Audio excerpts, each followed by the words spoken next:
Y'all infidels were burning witches tonight. Not even Smoking the Bear is going to be able to save your ancestors this time, you stupid moron.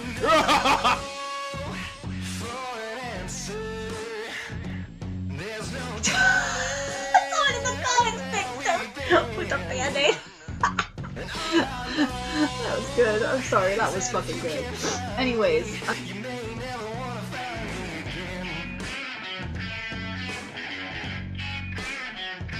Well, that's my job as a woman, I think, first and foremost. And then as a writer, I got to maintain some level of like, making sure that, your place. Everything that they've done since claiming the PS5 is for hardcore gamers. It's just simply appealed to the casuals. That's about it. Follow me on Twitter. Preserve film, just like preserving video games. I don't know.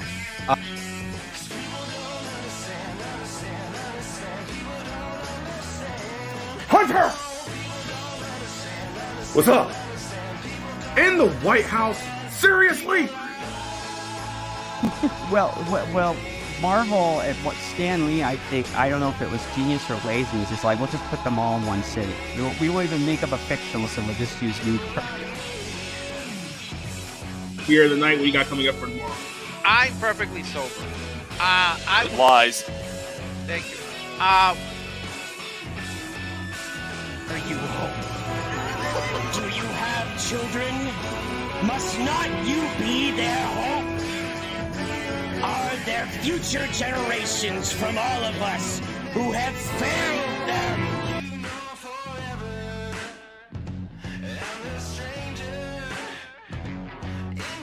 And the mom shaming, a term typically used to highlight harsh judgment of birthing people. Fuck these stupid Who wrote this shit? Who wrote this shit? Bro.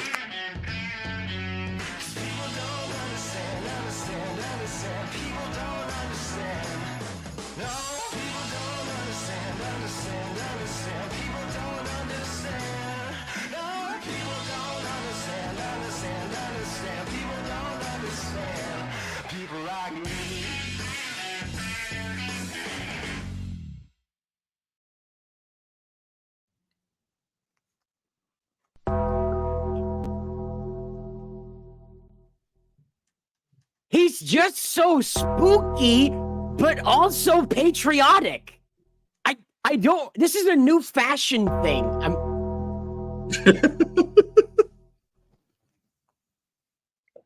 Some people actually legitimately do think that patriotism is a bit spooky. To hell! Yeah, I would have been the biker taker, except for I didn't have the rights to Limp Bizkit's music, so this is the best I can do on short notice. Yeah. Hello, everyone. We are back here, episode 72 of the Barroom Podcast. And some of us wore costumes, and others just came as they are, and you pretty much figure out exactly who those people are, by judging them on the show. But I dress like this every day. Yeah, you're wearing a costume. I didn't even know. I Right? do like the fact that like Cider and Johnson just look like divorced parents on two opposite sides of the country right now. We're having wildly different experiences with this divorce. I mean, to me, it just looks like Cider celebrating Tuesday. So, yep, Tuesday. Pretty much. But we are back here. I haven't streamed since outside of last night, obviously, but we haven't streamed in almost a week. So it's back to see you guys. I'm here, and we're here for episode 72 of the Barroom Podcast. And we got a lot of suspect stuff to talk about here tonight. We have a few interesting stories, and we even have a surprise review to do here tonight as well. We're just waiting for one very neurotic Jewish woman to show up on her own time here, but we'll give her the warning and the cue to jump in when that time is right. But joining us here tonight, we'll start off our good buddy Orange Hat. How you doing today, Orange? I'm doing good. Can't complain. Just 3 away from 1,400. Oh, yeah. Let me make sure I unsubscribe so that way you'll be 4 away from. Jeez. Fucker. Also joining us today is our good buddy Cider Hype. How you doing today, Cider? I'm great. We did a Halloween trunk or treat in my area, and I usually organize it. Everything went off pretty great. There was even a little Barbie that showed up. And she was all, she immediately recognized me and came up and she was like, Ken, you're not going to ruin Halloween for me and the Barbies. And I said to her, it's called Kenoween because Barbieween sounds funny. And they all laughed. Mission accomplished. The rest of it could have rained the rest of the night. It was perfect for me from there. Like mission. Yeah, I would have said like you can take care of the next barbecue. So it was great. Also joining us from looks like the bunker of the Duck Dynasty house, our good buddy C.S. Johnson. How you doing today, TJ? Oh, hey, yes. Well, I'm trying to coax my prey over here. Come here. This is gonna be another cat. Kitty. Ah, Yeah. Oh, damn. She's actually going to eat that thing. Grab him by the pussy. It's a cutie pie. Oh. Nice one, Cider. If that thing was any bigger, it'd probably try to eat you. Just throwing it out there. Yeah, you haven't seen my dogs. And then also joining us is a good buddy, Cole Classic Cage. How you doing there, Cassie? Good. RoboCop came out and it's a fucking banger. I never thought that I'd say in 2023 that we got a bomb-ass RoboCop game that is made by people that actually know what the fuck they're doing and actually understanding RoboCop and all the little intricacies. It's awesome, man. So it's a happy day for me. And you know what's funny is that I've been getting a lot of crap over the last couple of days over the Spider-Man 2 video we did last week, where we're basically critiquing like the absolutely just horrific dialogue emulated for that game. So leave it to a bunch of Sony fanboys on the internet to be like, no, you guys totally got it wrong. It's like, yeah, okay, whatever you say there, buddy. We're still gonna keep it up.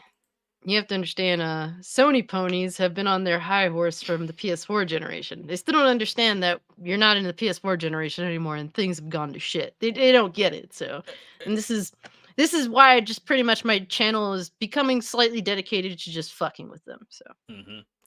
Yeah, I mean, Sony hasn't been good since the PS3, and even then there was like a massive hack that stole everyone's information, and somehow they managed to do it again. How you do the same thing twice? They stole their they basically stole what would be their own employees' information. So not even their own employees are safe.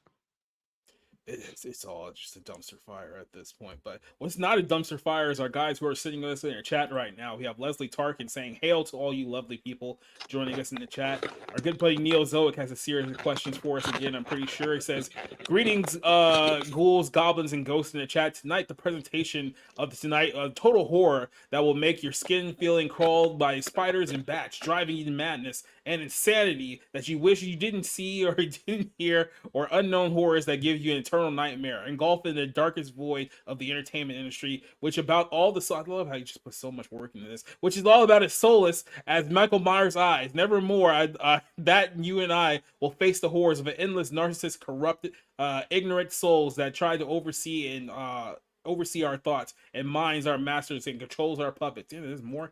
Now we sit back and we watch tonight's presenters and their topics of the day, like Raven's insights into our current situation. We welcome you to the Barroom Podcast. Happy Halloween.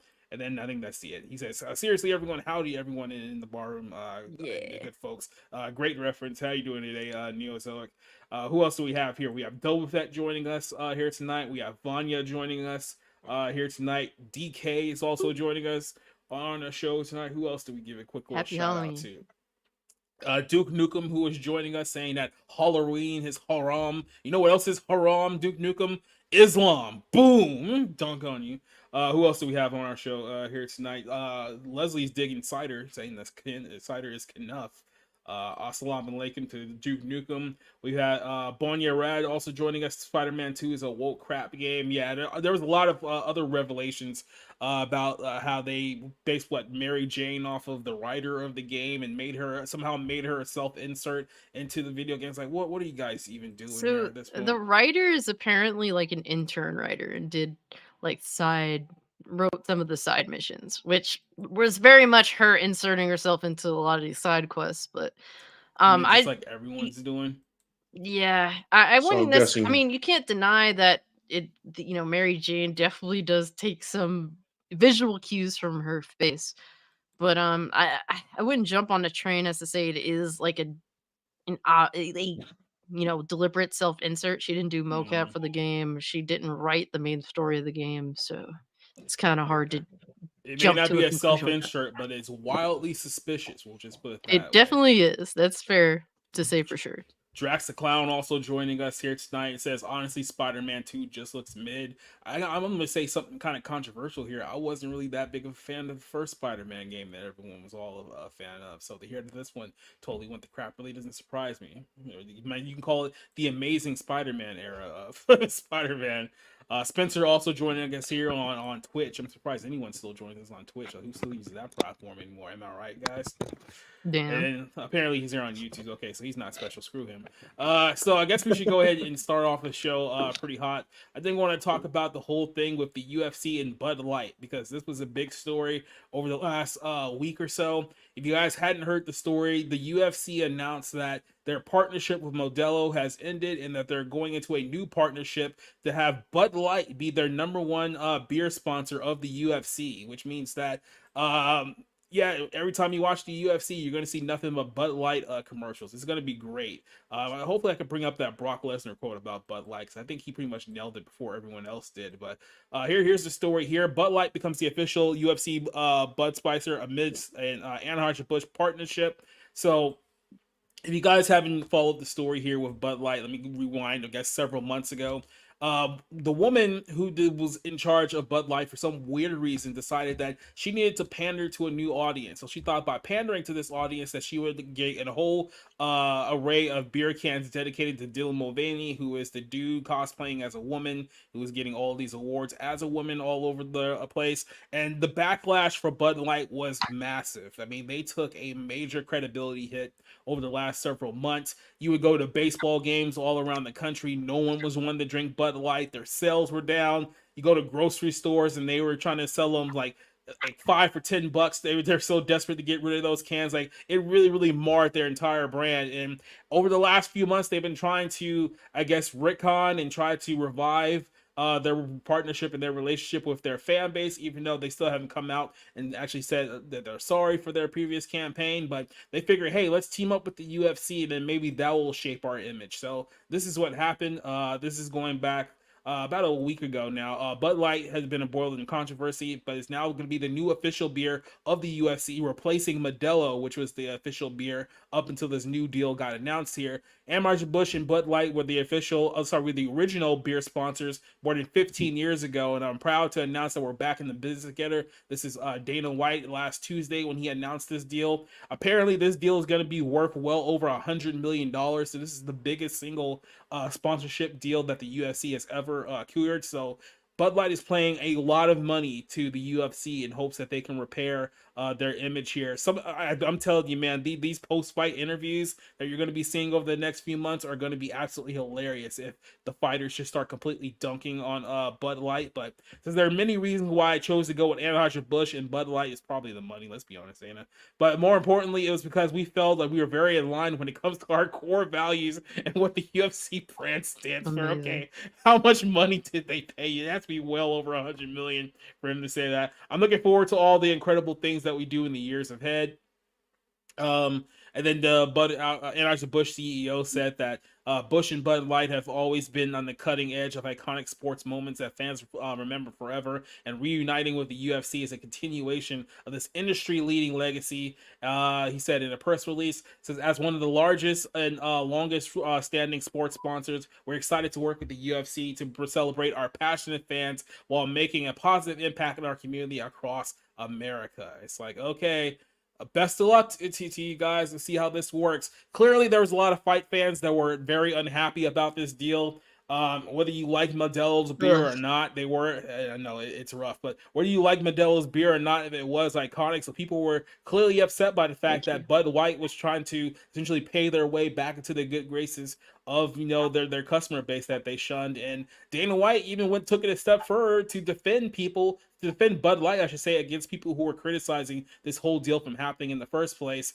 Like I said, $100 million sponsorship deal with the brand that was pushing a transgender agenda literally earlier on this year. But UFC president Dana White came out and defended it. Let's go down here because I kind of already read that. They said people were saying that the UFC sold out by working with Bud Light based on everything that's happened. That's what many people felt. But Dana White struck back, characterizing fans as dummies, assholes, and fucking stupid for their opposition.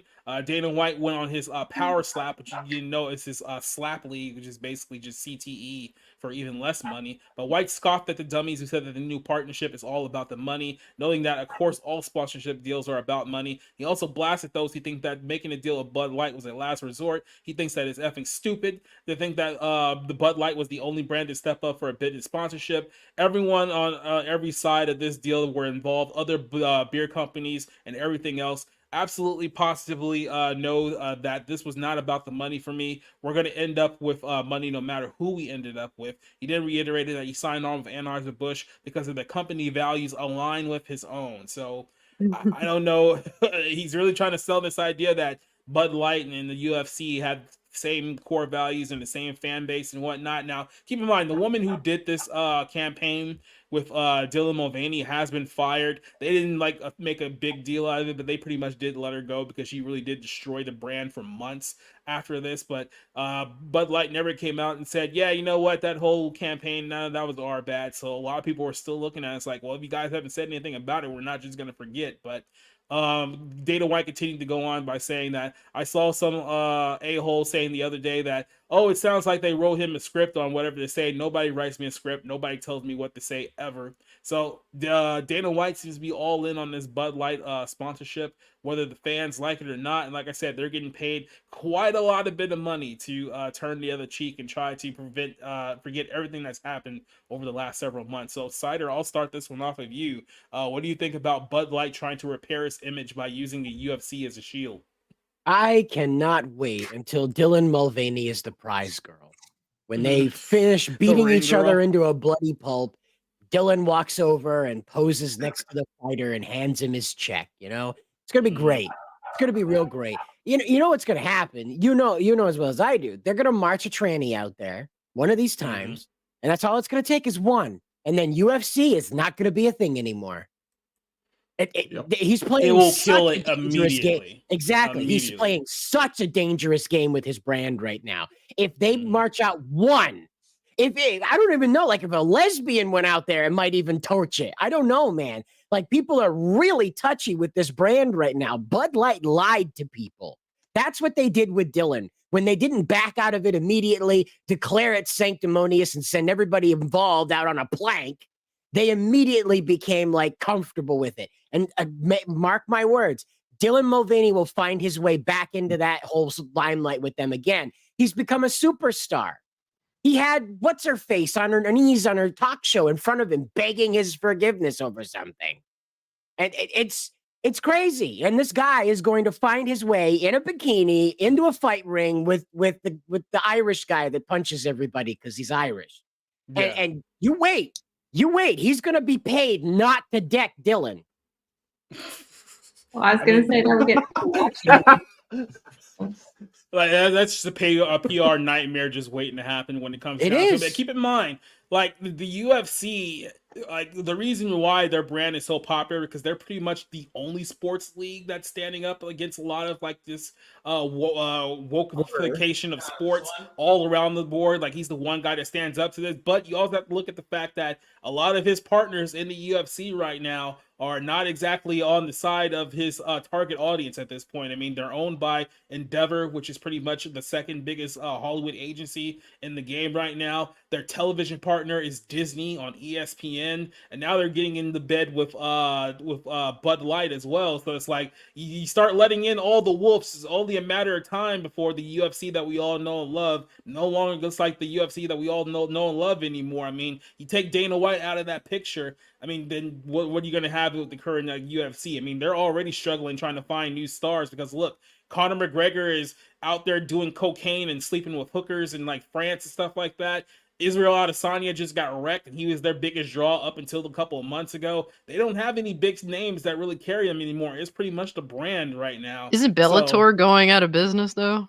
Bellator is pretty much already out of business. They're just looking for someone to buy them, but nobody wants to buy them because in order to buy, you have to buy the crap ton of debt that they're in as well. So yeah, it's not very good for the UFC or MMA in general the only other big MMA company right now that's kind of outside of the worldview is, I guess, One Championship, because that's actually based out of Singapore. So they're kind of in an island and all by themselves, but they're not very well known here in the United States outside of like the really, really hardcore MMA fans. So Yeah. if the UFC goes down, it's not a whole lot of alternatives out there that people can go to. So, or Japanese wrestling. Well, that's why I just don't really like when it comes to the UFC. They have such a control over the headspace of mixed martial arts that it's kind of hard to see them falling, especially with how highly like watched mixed martial arts is. Bellator is indeed going out of business. They aren't looking good. How many more alternatives are there to UFC for individuals to turn to? There isn't much. It's not like people are going to go back to boxing. Let's be real now. Yeah. And I mean, with especially and after another that thing, fight this weekend. yeah, you ain't fucking kidding, bro. But it's also to say that essentially, like, it's just not really much competition for even the fighters. They're having to consider going to UFC and getting paid shit money to get their heads kicked in. So that's kind of just the thing. In regards to this situation, I loved watching Bud Light fucking, shit the bed, eat dirt. Don't get me wrong, but I mean, this is just a money move. UFC kind of, I just don't think that they're necessarily taking a stance on woke or anti woke. They kind of just sit in the middle of it and whatever, I mean, hey, like just what a couple months ago, two fighters dropped the F bomb on their show. So I mean, it's not like they're necessarily taking a stance on one side or the other. So I guess it sucks to see Bud Light possibly getting getting a get out of jail card because I don't really like them. What they did is fucking stupid. I mean, I don't. My biggest issue is that UFC is now sponsoring piss water. That to me is worse than necessarily the whole backstory with Dylan Mulvaney. So. Yeah, like I said, their previous sponsor was Modelo, and it was like Modelo was that much better, but compared to Bud Light, Modelo seems a whole lot like a better option. Orange, let me ask you this question. Do you think, this is from Neozoic, do you think that the UFC will get a huge boycott, or what other answers do you have to this whole situation? Like I said, there are people who are very, very upset by this because, like I said, they see this as the beginning of the end. If they start allowing in sponsors like this, and like I said, they're already taking Disney money and a whole bunch of other things going on behind the scenes. Is this only the beginning of the end? I mean, $300 million a year in Disney money the UFC gets, and that's not even counting the pay-per-view points. So, it's just a funny phrase. People drew their line in the sand when it came to Bud and their partnership with Dylan Mulvaney, and they have said that they will never go back. And basically, they have also made it very clear anybody who supports Bud Light is worthy of boycott, because they also made it very clear that we are not going to end our boycott until you are in Chapter 11. It may take years, it may take decades, but we are never going to support you again. And for Dana White and the UFC to partnership with Bud Light, that was a dumb move because that will include them getting boycotted. There will be some people out there who will boycott them. I don't know if it's going to be to the same degree as Bud Light, because UFC always sees positive returns. But honestly, I agree with Cider. Eventually, they're going to put a fucking tranny on the damn ring, and it's going to be, or that's going to be when people are going to be like, yeah, we were speculative, but now you just fucking crossed the line. People don't fucking want that shit. They want to drink a fucking beer, for those of you who drink beer. They want to crack a fucking cold one open, slog it down, and enjoy a freaking fight. They don't care about any of that other stuff. And honestly, I'm not a beer drinker. I think it tastes like piss and leather, but it's just not my thing. I'm more of a hard liquor person if I ever do drink. But as for Dana White saying, well, of course it's about money. Yeah, it's because those fucking assholes at Anheuser-Busch who don't want to admit to their fault, they came to you groveling. I'm willing to bet folding money. They came to him groveling. It's like, could you please take us back? Please, we need money. Yeah, sure. You'll get the freaking airtime. You'll get all that, and you'll probably make a little bit of money. But you still lost the bigger part of your freaking fan or your freaking consumer base. And honestly, when it comes to UFC, I barely paid attention to that stuff. And when it comes to fights, I prefer real fights, ones where people are not going in a ring. It's like street fighting is a real fight to me, not cage fighting. Yeah, and then I think we just asked that question here. Make sure I bring it back up. Yeah, Leslie was asking if UFC is indebted to BlackRock or Vanguard. I don't know if the UFC proper is, but I'm pretty sure Endeavor is. So let's just put it that way. Johnson, I know you don't look like the biggest fight fan in the world out there, but you have any interest in seeing Bud Light and the UFC? You want to go for a fight one day? I don't know. What are you doing with this? No. Face punching? No, I don't actually know much about fighting stuff, so I prefer to keep it that way, I think. Well, here's an old classic here from Brock Lesnar, who buried Bud Light. Keep in mind, this is like had to be at least 13 years ago, maybe 14 years ago, when Lesnar was the heavyweight champion in the UFC. And he actually got in trouble for this because, like I said, Bud Light was the old sponsor of the UFC back in the day. Then he cut this promo and obviously drew the anger of the sponsor here based on what he said. What's your thoughts about your future and what you expect next as a challenge to your title? I love it. I love it. I'm going to go home tonight. I'm going to drink a Coors Light. That's a Coors Light because Bud Light won't pay me nothing. I'm going to sit down with my friends and family. And hell, I might even get on top of my wife tonight. See y'all later. Yeah. Brock Lesnar, ladies and gentlemen. Isn't Coors owned by Anheuser-Busch too? Nope. No, they're two different companies.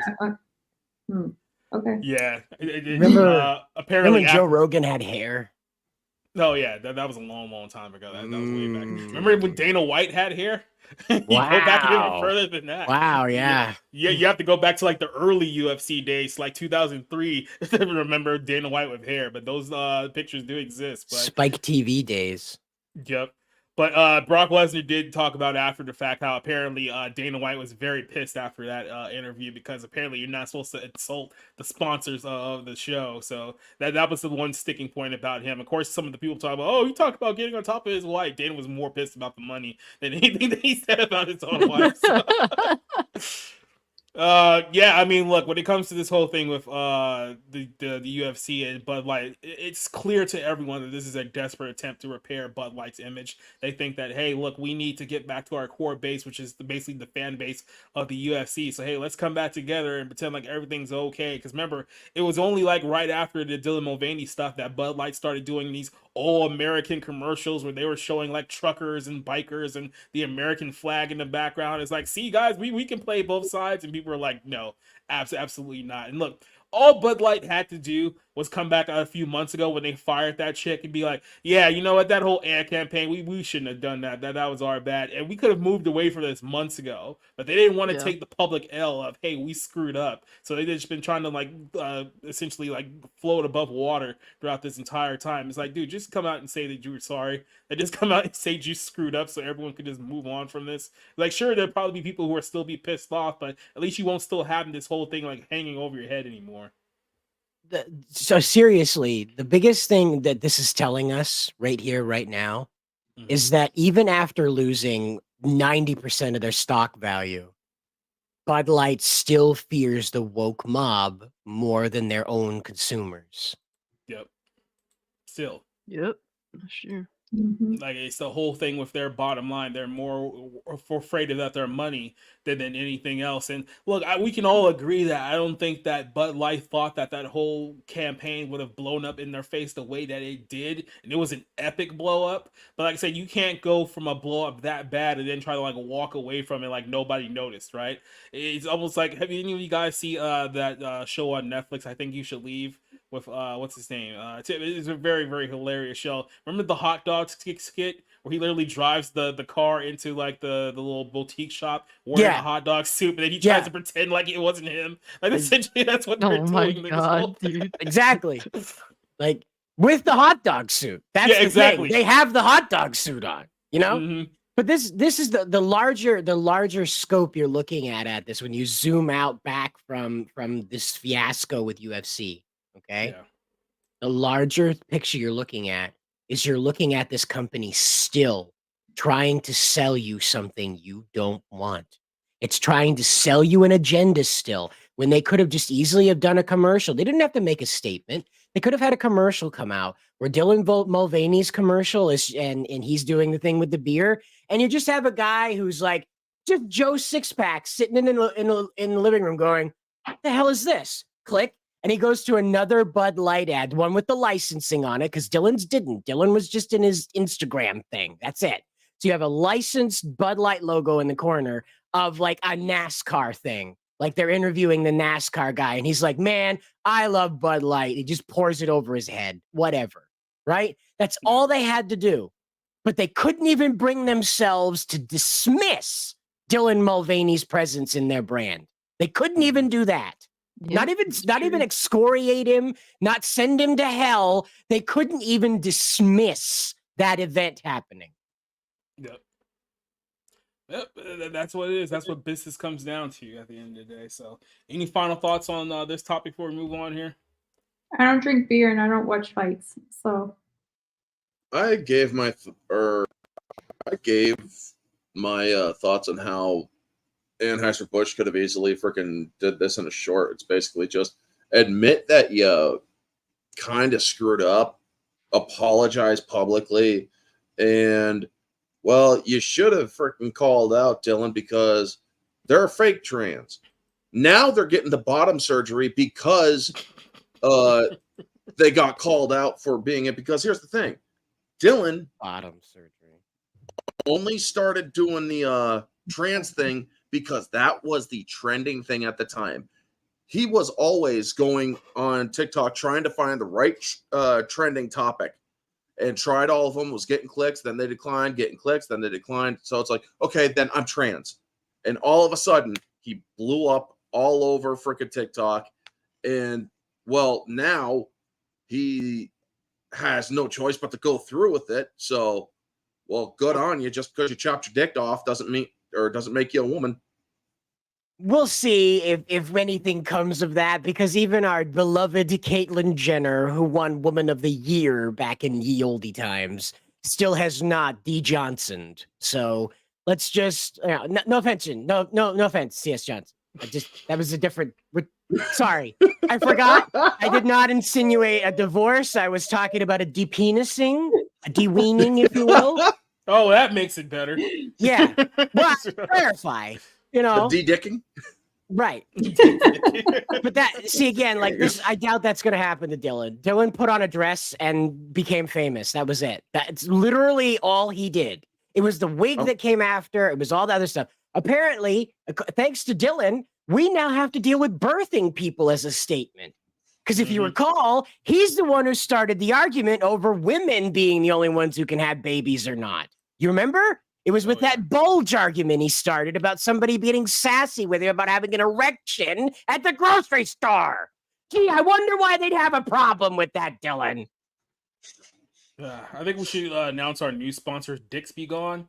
I have a new sponsor. It's this guy up here. Wait a minute.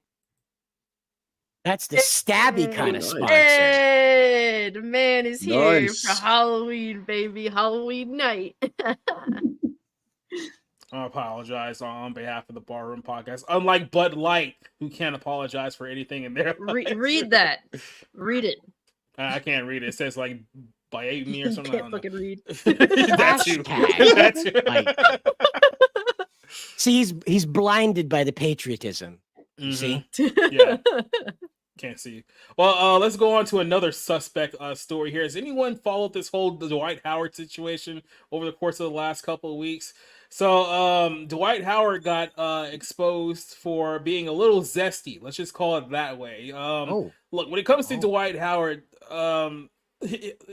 what's the best way to start off this story? If you know Dwight Howard from the NBA, he is arguably one of the best centers in NBA history. The guy's like an 8-time like all-star, like multiple-time all-star, but 8-time first NBA star, defensive phenom when he was in his prime.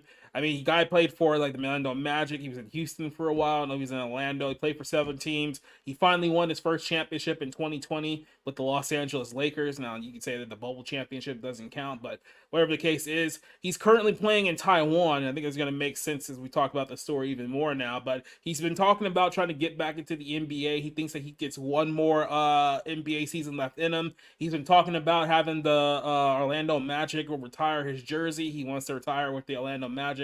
So that all sounds well and great if you take his professional career to task there.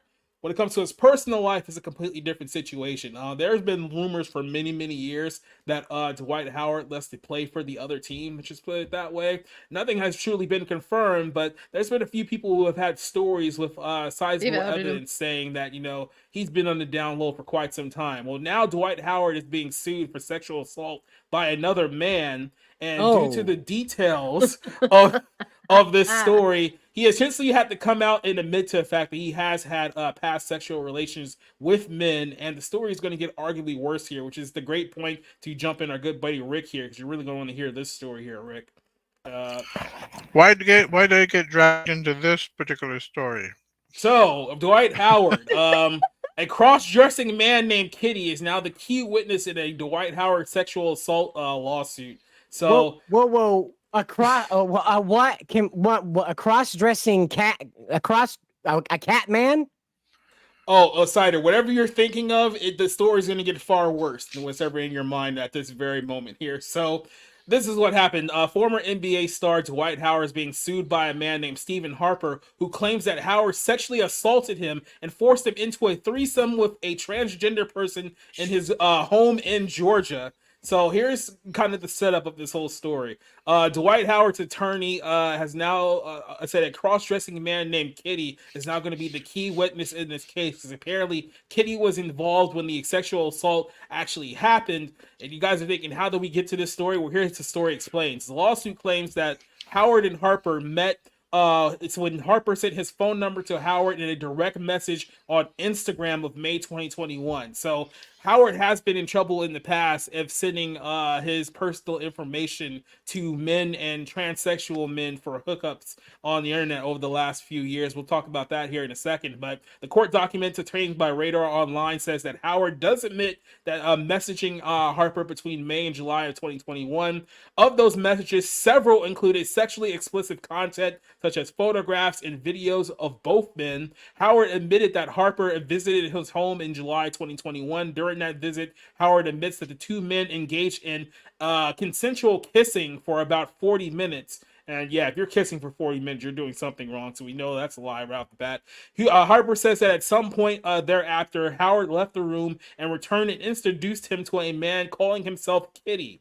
The 37-year-old Howard wanted to have a threesome with Kitty and Harper, who then began performing oral sex on the basketball star. So this was the tranny having sex with with Howard. Harper then claimed that Dwight Howard told him that he told Dwight he did not want to participate, but Howard told him, "You're going to do whatever," and then he was going to like it. According to the lawsuit, Howard then grabbed Mr. Harper by the thighs and forcibly removed Harper's underwear, held Harper down, and performed non-consensual consensual oral sex on Harper. Harper was in fear of immediate bodily harm, according to this lawsuit, when he was pinned down and forced to remain in place while the defendant committed sexual assault against him. Howard, in his defense, claimed that all three men in this scenario engaged in consensual sexual activity. He's also claimed that Harper was aware that Kitty would be present before even arriving at Howard's home. Radar Online also reports that Howard's attorney, Justin Bailey, told the publication that Kitty will be a defendant witness. Kitty, who is not formally named, was identified in court documents as a friend of the defendant and has threesomes every now and then, I'm assuming with other men. Howard stands accused of sexual assault, battery, intentional infliction of emotional distress, and false imprisonment.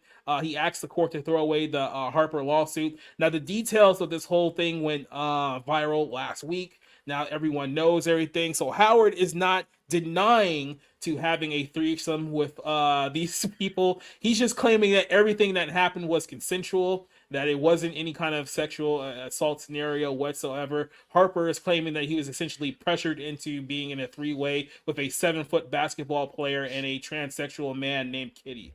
So that's kind of where the story is right now. Dwight Howard has, I guess, responded to this by basically saying that whatever happens in his bedroom is nobody's business, and then he let it go from there. Keep in mind, all of this is still very active at the moment. So, yeah, I told you no matter what you were thinking in your mind, that this story is going to get far, far worse. So, let's go ahead and start with Cider here. What do you think about Dwight Howard pretty much confirming his sexual escapades with men?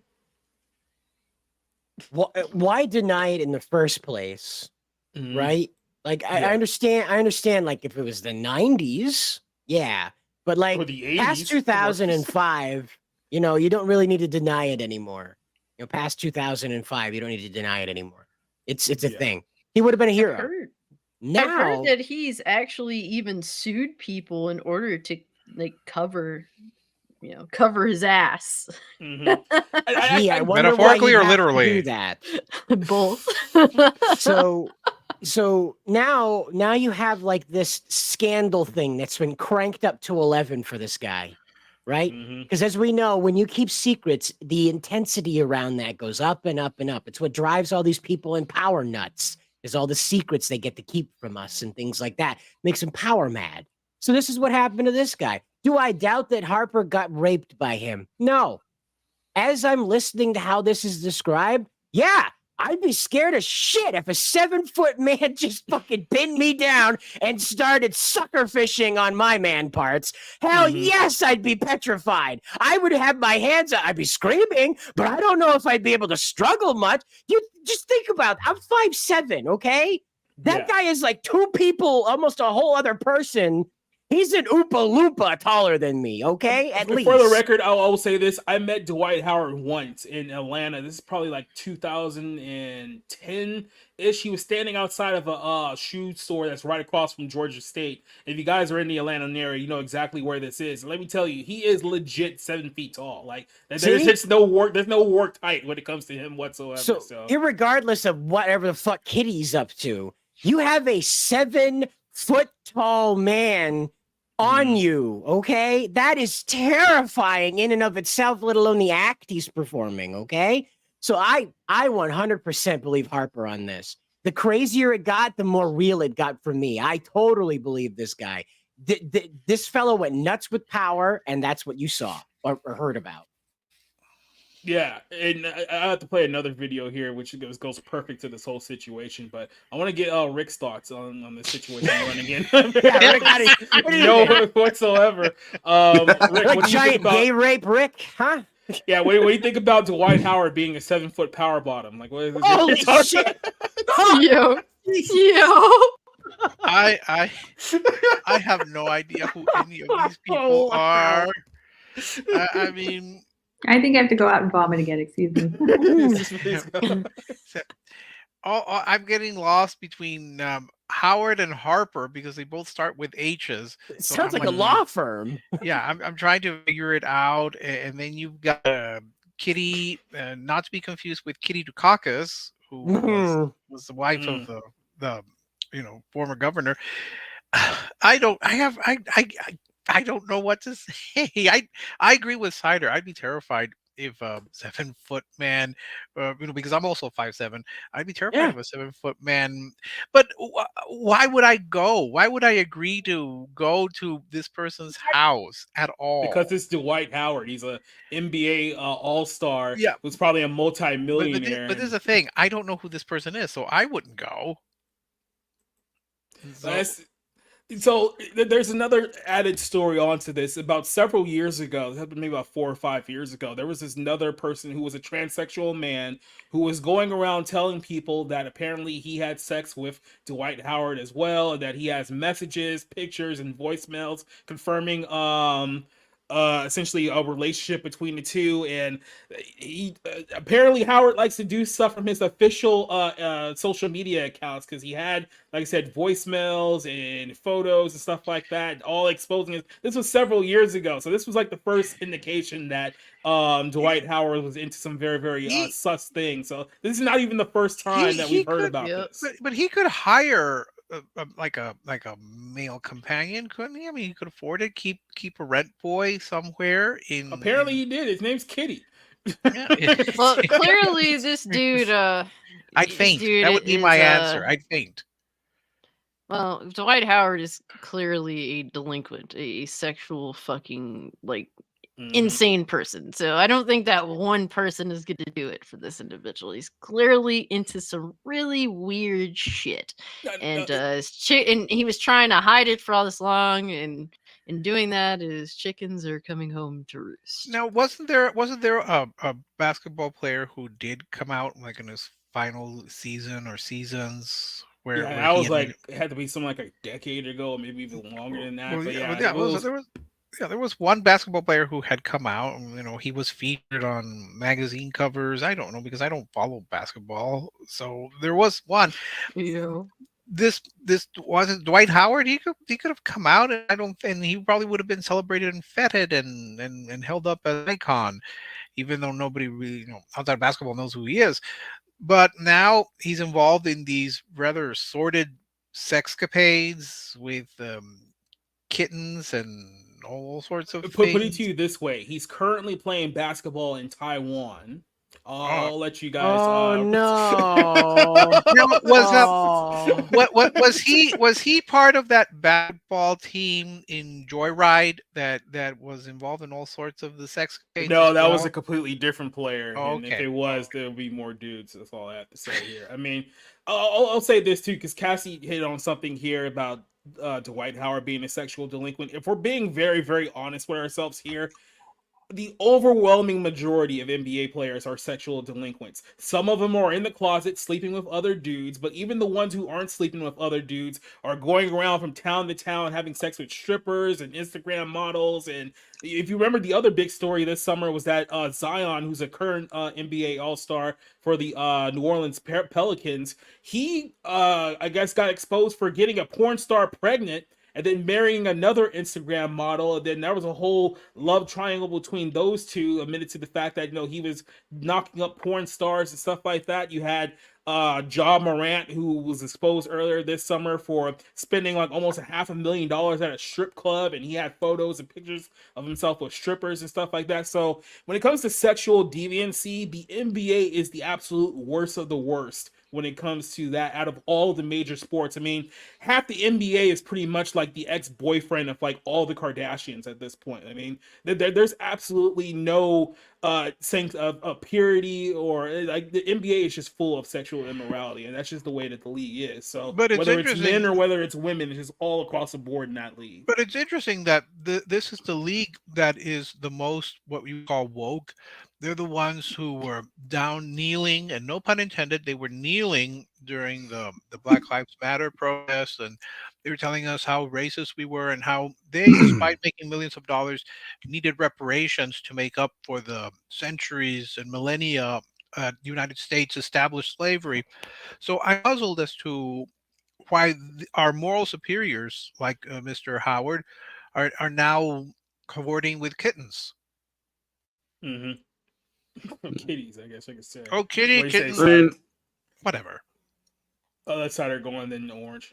What happened where hockey became the more honorable sport than basketball? What happened? We're at the point now where hockey may be the most honorable sport out of the big four at this point in time. They're like samurai. What happened? Did you guys not see what happened like a couple of days ago on the ice field, bro?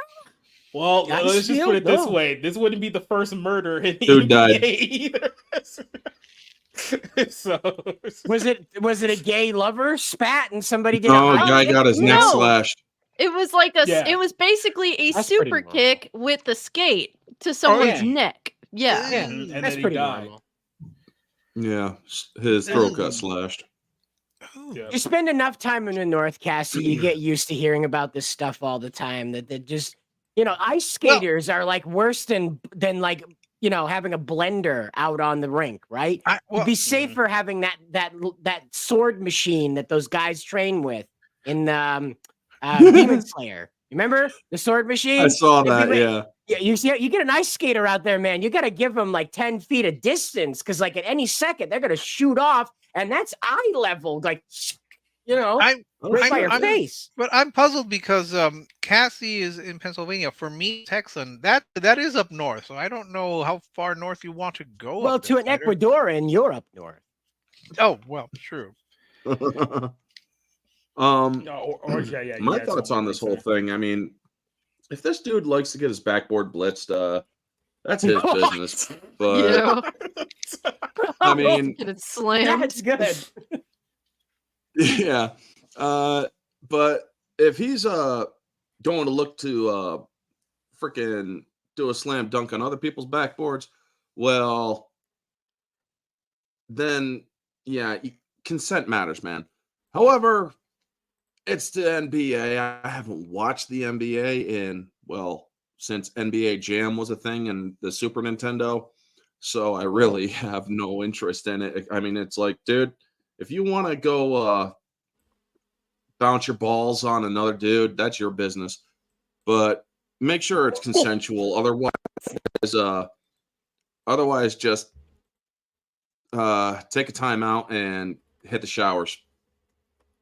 It's rough out here. So here's another video. This is an old video. I actually see if I can get this video up here for a second. Well, Dave Chappelle was right with that skit back in the day with the sexual consent forms. Like, if you want to play it safe, you better get a consent form for everyone you choose to fuck around with. I figured it out, right? It's a business card you can carry in your wallet, okay? And on the back side, it's like an ad lib, all right? So it says, I blank, you being the man, I blank hereby consent to have sex, have sexual relations with blank, and blank consents with no coercion involved, right? And you date it, okay? You put the dates on it, fingerprints, right? Fingerprints on it on the front. You're done. You're good. You can take that to court and be like, yeah, she put a fingerprint right here. You try to fake that with my invisible business card. And then get a picture of you guys signing the contract before going against. Right. And you need a sobriety test. You need a sobriety test. So this is a video from a few years back where not Kevin, that's another story for another day, but Dwight Howard grabs one of his teammates' crotch during an NBA game. This is caught on camera. The fuck? Yeah.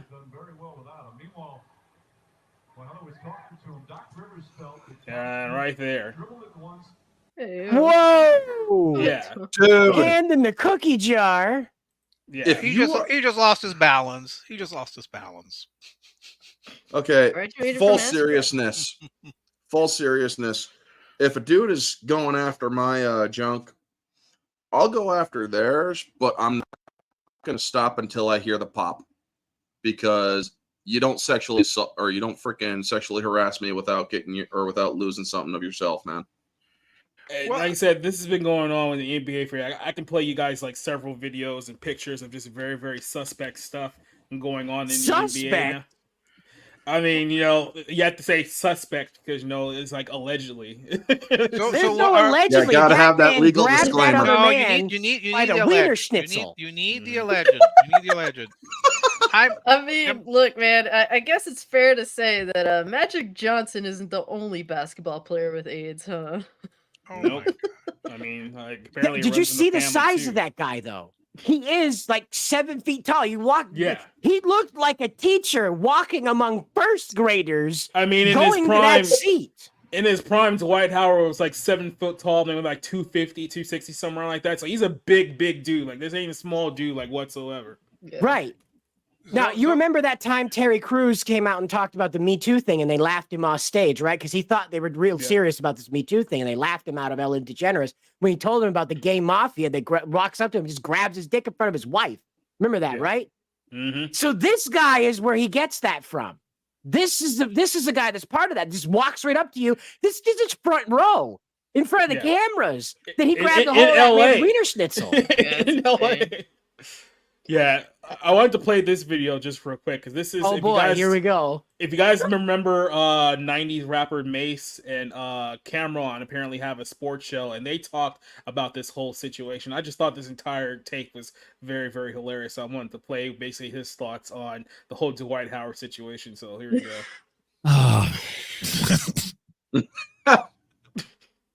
Dwight. Now, this is where I'm going to start. Before I talk about Dwight, before we talk about your disclaimers, please. Dwight. Where is he going? I don't know what kind of disclaimer this was. This disclaimers is crazy. Be careful.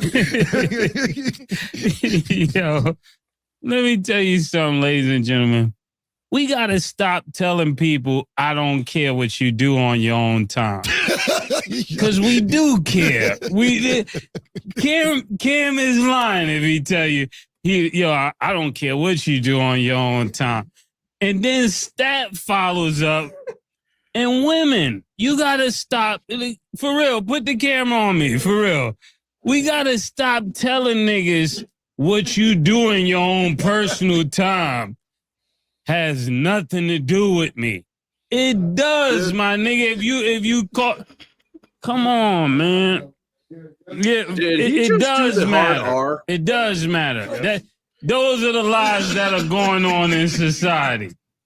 We tell people it don't matter, but behind your back, it matters. Yeah. And that's what we gotta first start off by saying. Like you hear Stats saying this because what people do in their bedroom, that's between them. Not necessarily true, but I understand. You get what I'm saying? Because you telling them it don't matter, but then it does matter. And anybody watching this knows it does matter.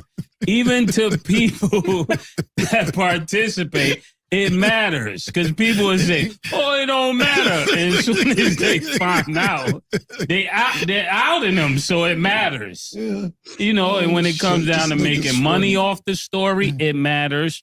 When it comes down to who dating you is going to matter.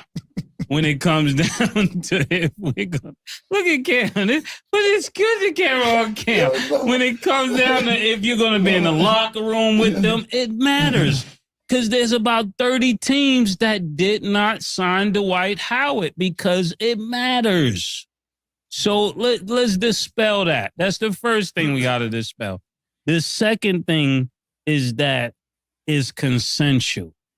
It's never consensual if you surprise somebody. How can you say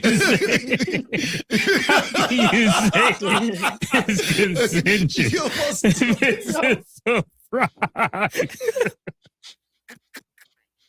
Wasn't that the joke in the 90s? Didn't you guys? I had that growing up in high school, so I thought it was like an adult joke in the 90s by then. But like in high school, we had the thing of like, we'd come up behind another guy, just put our hands on his shoulders and shake him and say, surprise butt sex. You know? No, I've never had that. Well, it's a joke. Surprise people with sex of any kind. Is that a Yankee thing? No. The cold gets you after a while up here. As a Southerner, I've never heard of that. We used to play gay chicken in high school. You're so. right. We're better. Texans are better. Gay chicken. I would just say that I think we're laughing because this story involves like Pussy Galore or whatever the person's name is. But I think it does involve a sexual assault because someone who did not consent and was terrified. And of course, it'd be terrifying to see someone who is about 2 feet taller than I am, and Cider is, on top of you. I would be scared. I'd be scared if I had like a 5'10" person on top of me, let alone a 7-foot person. So, what if Peter Dinklage was on top of you? I'd be depressed. Okay, I would flick my foot. That's all I would have to do, and he'd be gone. No, I'd be depressed because I'm thinking he could beat me up, and that nothing against Peter Dinklage. I'm sure he's a nice person. Point being, this involves an assault. This involves someone who did not consent to a sexual encounter and was pressured, if not forced, into a sexual encounter with Kitty Galore or whatever the person's name is. So yeah, people can laugh about this, but it's also a very serious issue here. Yeah. Well, all I can say is it's only a matter of time before somebody accuses Blake Griffin of something, because he's been also had many rumors about him from men and women. And by the way, he was suspended for this back in time. That's like I said, the NBA don't try to get any kind of morality from basketball players because they have none. That's the best lesson I can give to you. So. Let's not beat up on Blake Griffin too much. I mean, he did have a 2-day marriage to one of the Kardashians, so he's been punished enough. Yeah, I think he also allegedly has a baby with a porn star as well. So there's a whole lot of things going on there with Mr. Blake Griffin. But any final thoughts here on this story before I move on to our next topic? Well, I never knew that the WNBA would end up being the classier of the two outfits. What is happening? Hockey's better. WNBA's better. What is happening? I wouldn't go all in on the WNBA better. As a man knows that they have to be, weary of, their presence amongst people, especially around children. That is just something that as a man, you guys have to be very aware of. Your perception of around being around certain people, you're already aware of that as a man.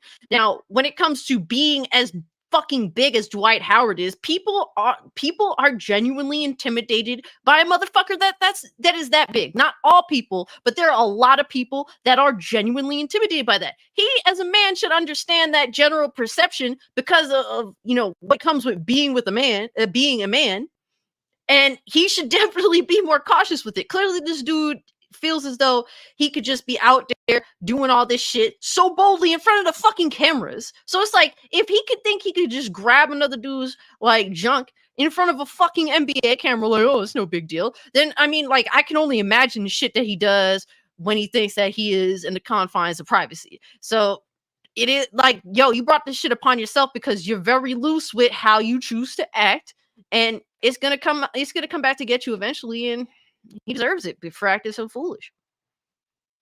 You think some people would know better, but like I said, you're dealing with. I'm pretty sure Dwight Howard didn't even go to college. I think he's right out of high school, if I'm not mistaken. I can fact check that later. But yeah, he feels like one of those guys who are right out of high school. And like I said, these people are not very bright to begin with, and then they do things that are even dumber because now they have a lot of money and they think they can get away with stuff like this. And this is what it usually always comes down to. And well, Dwight Howard could go to the school that LeBron James set up. Sure, he could learn there. Well, Dwight, I think you should go dribble somewhere else and just make sure that nobody calls foul anymore. Mm-hmm. All I have to say is that the official theme song of Dwight Howard's life is basically "It's Raining Men." I think that's probably the best way I could possibly get. I would have picked Behind Closed Doors. And when we get behind closed doors, I don't know, Hungry Eyes. Hungry like the wolf, maybe. You will not disparage a song or Hungry Eyes with that man. No. No. Yeah, why did you have to put that thought into my mind, Leslie, with Howard? And we don't need that here. We could solve a lot of problems, though. Mulvaney would no longer be a problem. I mean, right. Well, he'd be split in two like freaking Jason, and Jason Goes to Hell. Yeah, he wouldn't be able to properly take a shit for at least several years. Hey, you know what? That's behind closed doors, right? Right? Hey, he'd probably even take it closed doors. He'd probably even take a year sabbatical like Tom Holland. Yep. It's all behind closed doors before it becomes court of law. So there you go. That's true. Oh, just be thankful we don't have a sex tape. Not yet. Like I said, don't jinx it. We're moving on. We're moving on. Rachel Zegler. Yeah, let's talk about this chick. Because, Rachel Zegler, another lady boy. Yeah, and someone who's also not very bright. Apparently, and we'll talk about this in a bit too, but Rachel Zegler has basically vastly become Hollywood's least liked person in the entire world. And she's not even like a seasoned actress or anything like that. Like, I think like the majority of her film credits is like in the last like 18 months.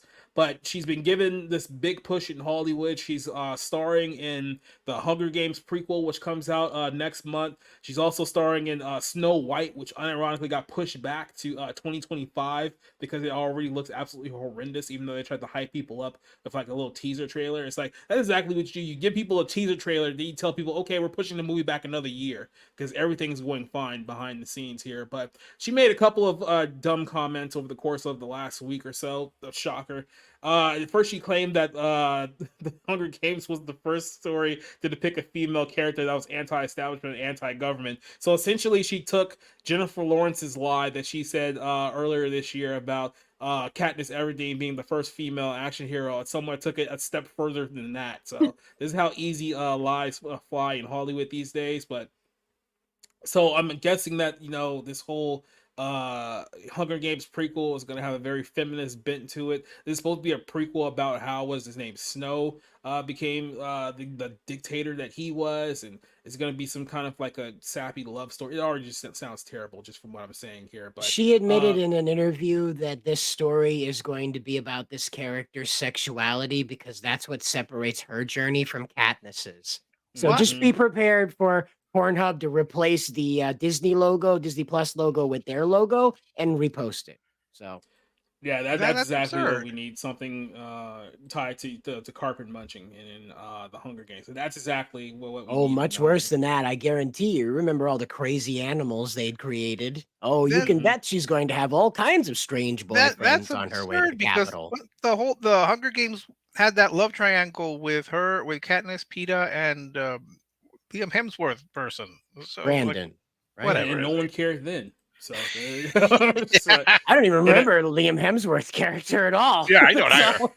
He's such a he was the guy who they kept teasing all the, like the teenage girls that Katniss is going to be getting with, and they were all trying to ship that relationship, but it was all just a big diversion with her and Peeta. And then by the time they got to her and Peeta towards the end, and I was like, the fact that these two are hooking up and having a kid makes absolutely no sense given the way that their two characters have gone here. But then again, that's story writing in modern Hollywood. Yeah, I'd forgotten about him until I saw Five Nights at Freddy's and went, oh, he's still around. No, like, oh, he didn't die. It's like, okay, well, that's it. Wasn't a fever dream.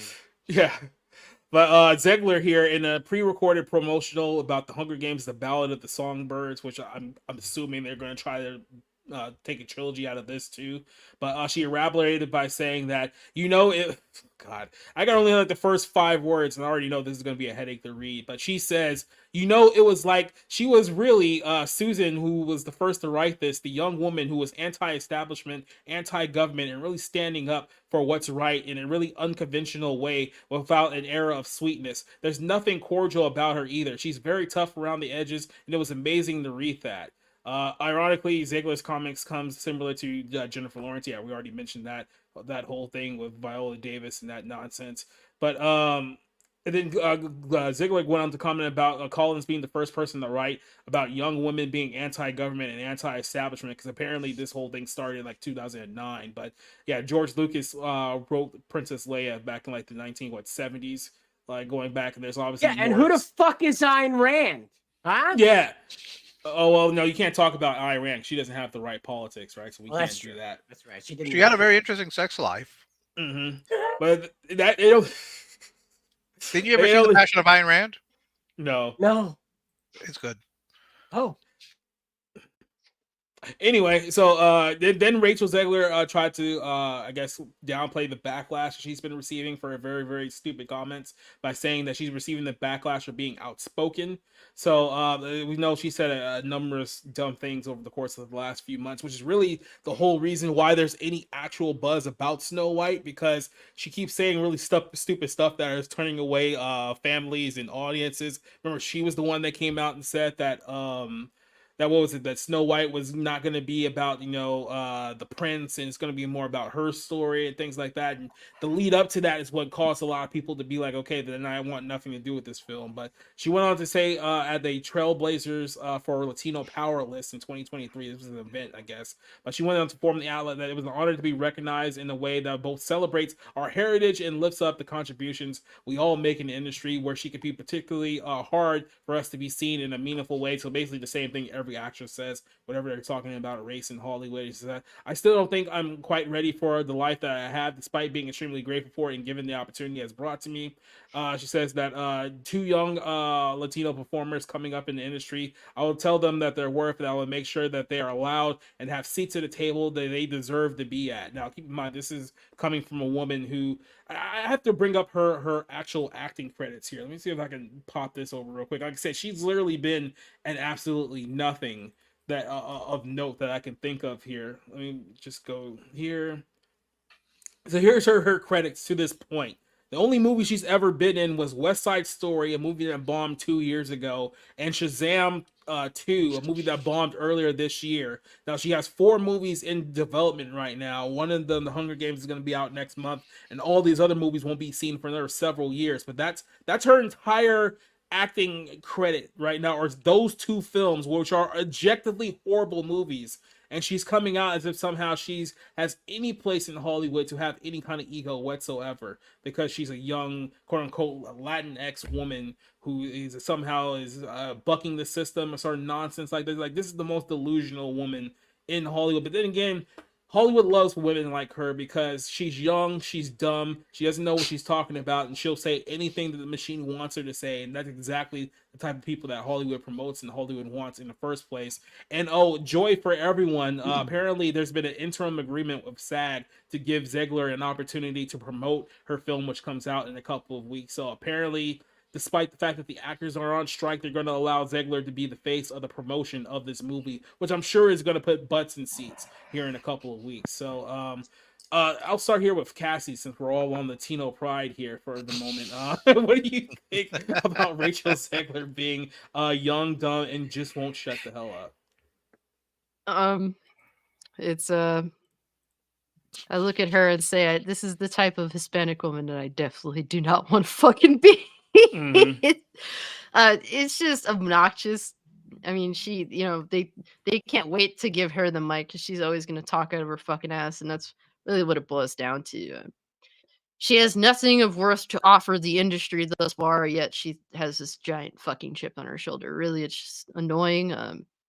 It makes Hispanic people look fucking retarded. Like, really, like, it's bad enough I have to deal with fucking AOC. Okay, like, that bitch just freaking stumbled into her position of power and just acts like a complete utter moron every opportunity that she gets. And now we have Rachel Zegler. You know, it's disappointing. It's stuff like this that makes me not necessarily happy, but understanding that my grandparents are in the grave. I don't think they'd want to be alive to fucking, you know, actually know that this is a thing, especially my grandmother. So, yeah.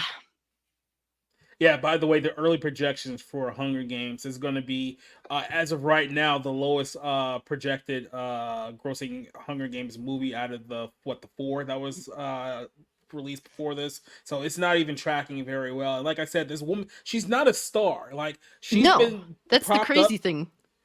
Just said she's been propped up by Hollywood, but she's not a star. She starred in literally 2 movies her entire life. None of them did any well, and she's not good enough in either one of them to justify any of the attention that she's getting. So, complete industry plant through and through.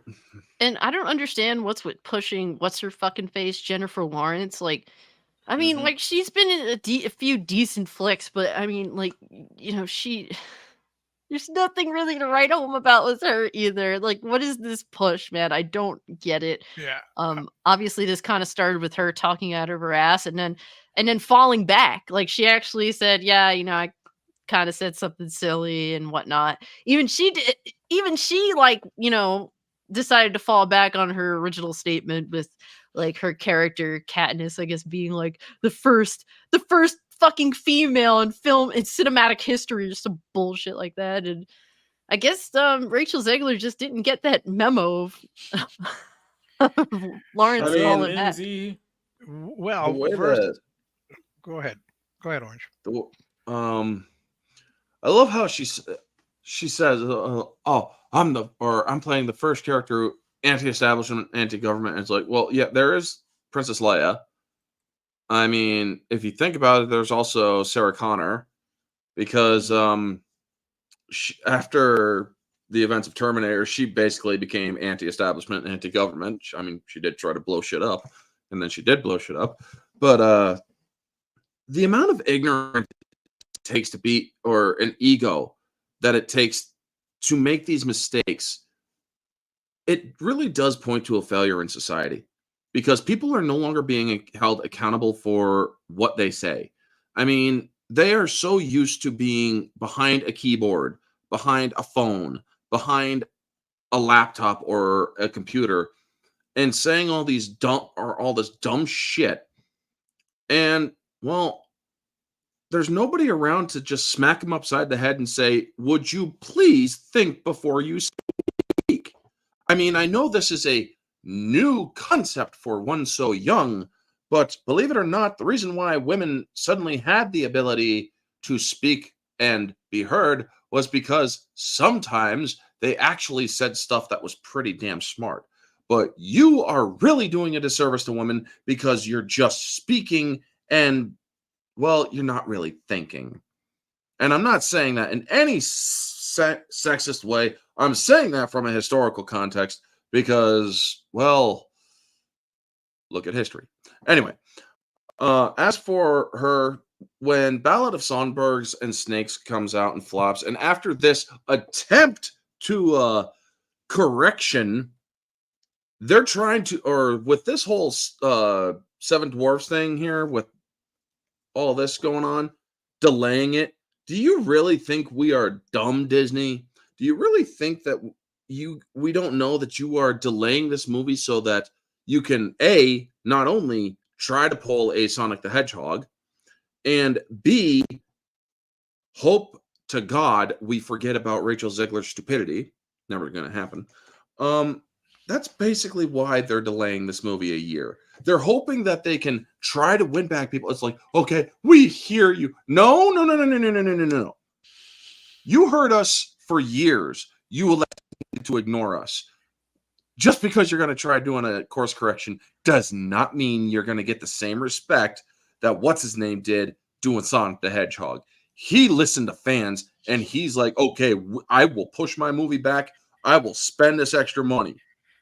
Your movie's going to flop because you fucked up for years. Not just with Rachel Zegler, but with a lot of other stuff. Disney, you need to learn this lesson, and you need to learn it the hard way. So, yeah, those are my thoughts on the whole thing. Well, I think it's also generational. Rachel Zegler and, to a certain degree, J-Law do believe that history started from before they were born. It's the Peter Parker syndrome, where Peter Parker constantly went on about that really old movie, which was like within the lifetimes of the viewing audience. But because it was before he was born, it had to be really old. So I can't even imagine if they tried to watch like something from the silent era. I think that's part of the problem with Rachel Zegler. I also think that they really want to promote her as the next new person. But again, I've said this before. In the past, the studios took their time to build up their roster of stars. They put them in small parts, and then they judged audience reaction. Then, if it was positive, they gave them bigger parts. Here, it's another case of trying to make an instant star. It's not going to work, especially if she says things that alienate the audience. And all this thing about, oh, Snow White's going to be about, being a powerful leader that she was born to be. It's not about the prince and all of this.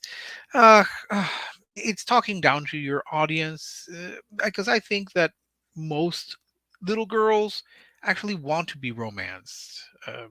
I was never a little girl, so I don't know, but I'm assuming that most little girls like to be romanced and like that fantasy aspect of fairy tales, they're not all thinking about being powerful women, conquering the world. Because what happens? I mean, you end up with your kingdom and then you're alone. That is that something that you should aspire to? I don't know if that's a good thing or a bad thing. That's But Disney in 2023, baby. it's a shame. It's a shame. You could have strong female characters without saying that they're never going to fall in love. I don't understand why you suggest that, but my thinking is it's more generational than it is just because it's her. But she's starting out her career. She needs to be very careful. Again, the studios in the past, they mostly controlled what your stars said. But ever since we had Vietnam and Hanoi Jane, we have them telling us I constantly mean, about how you can smart they still are. argue that the studios are still controlling what these people are saying, just that the message has changed over the course of the last 30 years. Because, I mean, like I said, I don't think anyone's going to let this dumb 20-year-old bimbo run out there, just run her mouth and ruin a bunch of movies unless they somehow endorse what she was actually saying. I mean, like I Well, said, they're giving her a green light to essentially promote this film for the next couple of weeks. So, there are a couple of issues also that they're not thinking. First off, West Side Story was a remake to a film that has been embraced for generations as one of the great musicals. This is a prequel, so most people already know the story of Katniss, and so there's very little suspense in a prequel because you already know that it's going to lead to X, Y, and Z.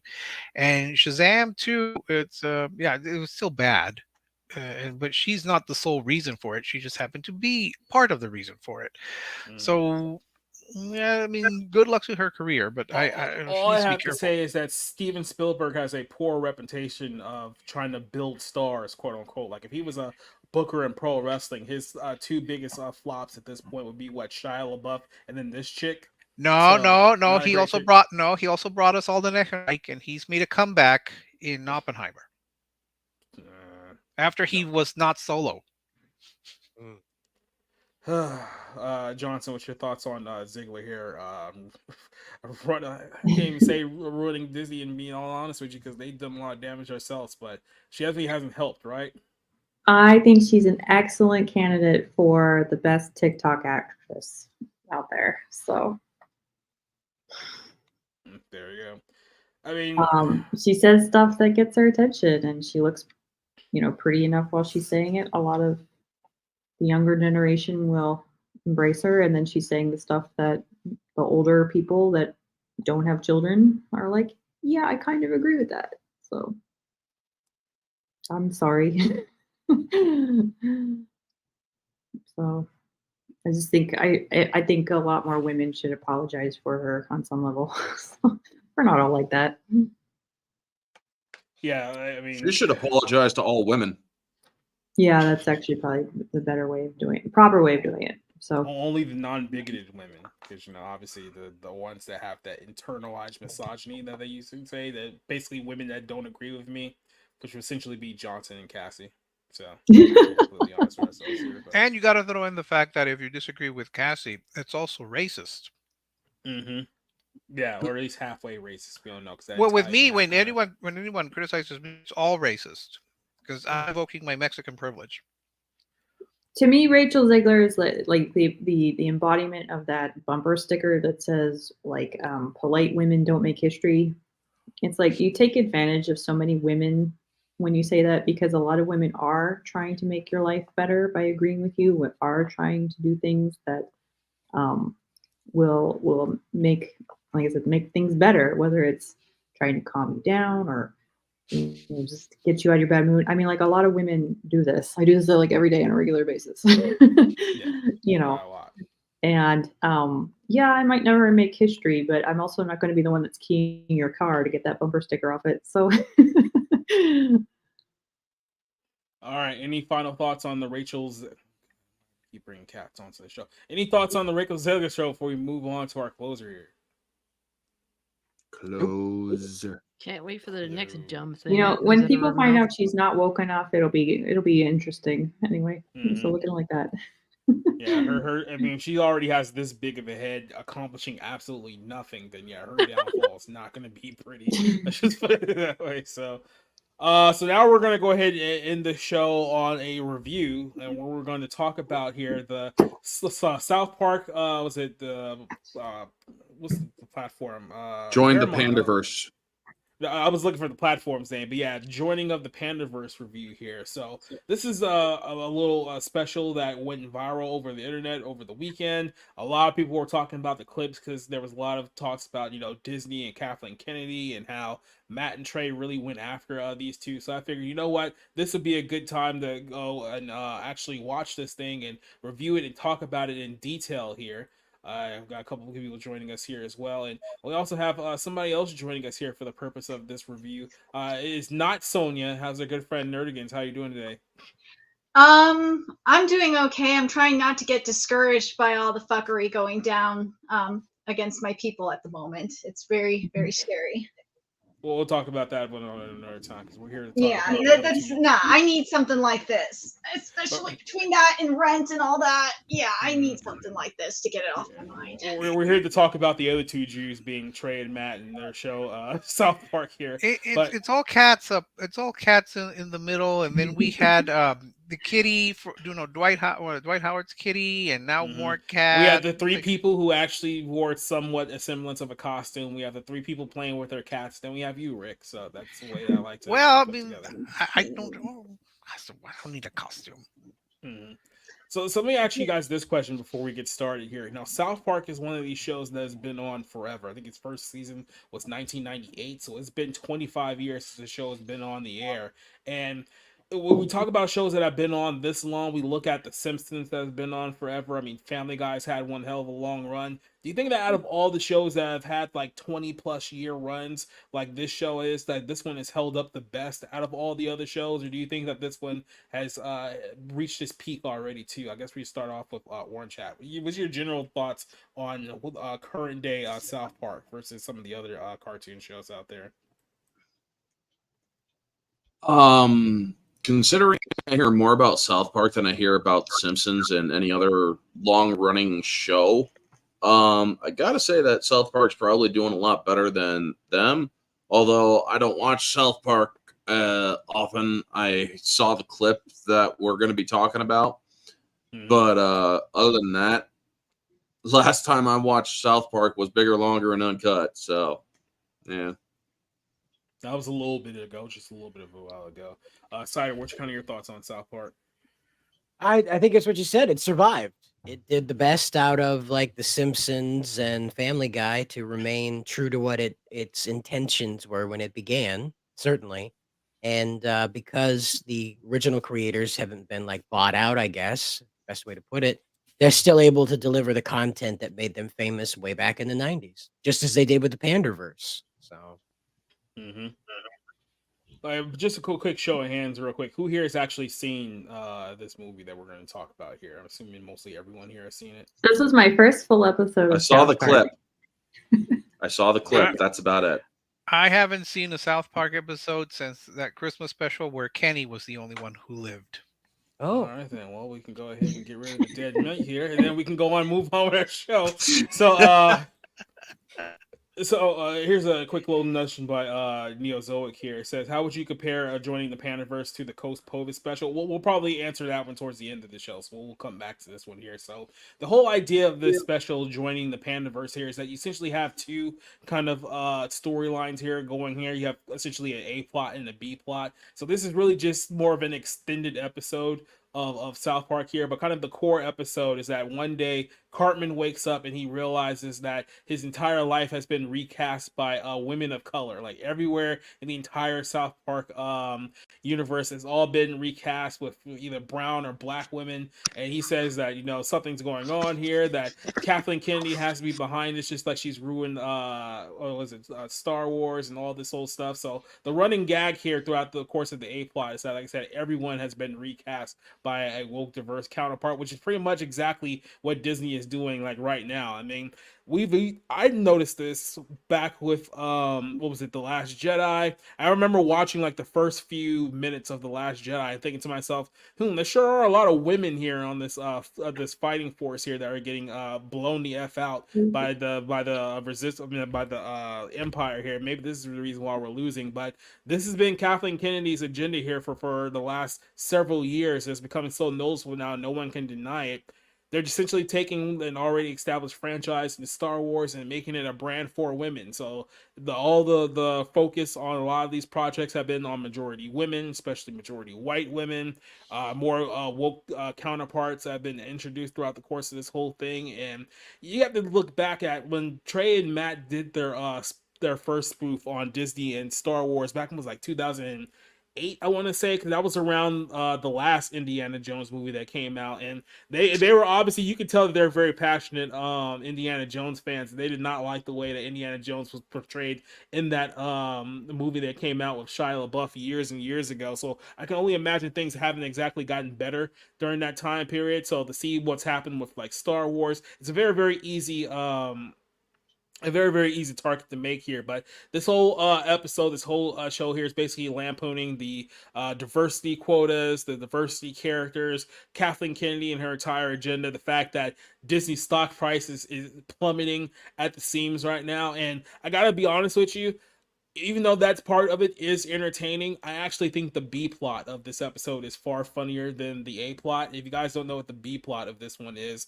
so apparently there's a pandemic going on right now, but it's not the pandemic that you think. The pandemic is that everyone woke up and realized that they don't know how to do anything, so they're all they know how to do is to get on the phone and call a handyman to help all of their problems. The problem is that they keep getting outbid by the next person because nobody knows how to do anything in the entire town, to the point where the two handymen in the entire town end up becoming like Elon Musk level billionaires because they're basically just there to solve everyone's problems.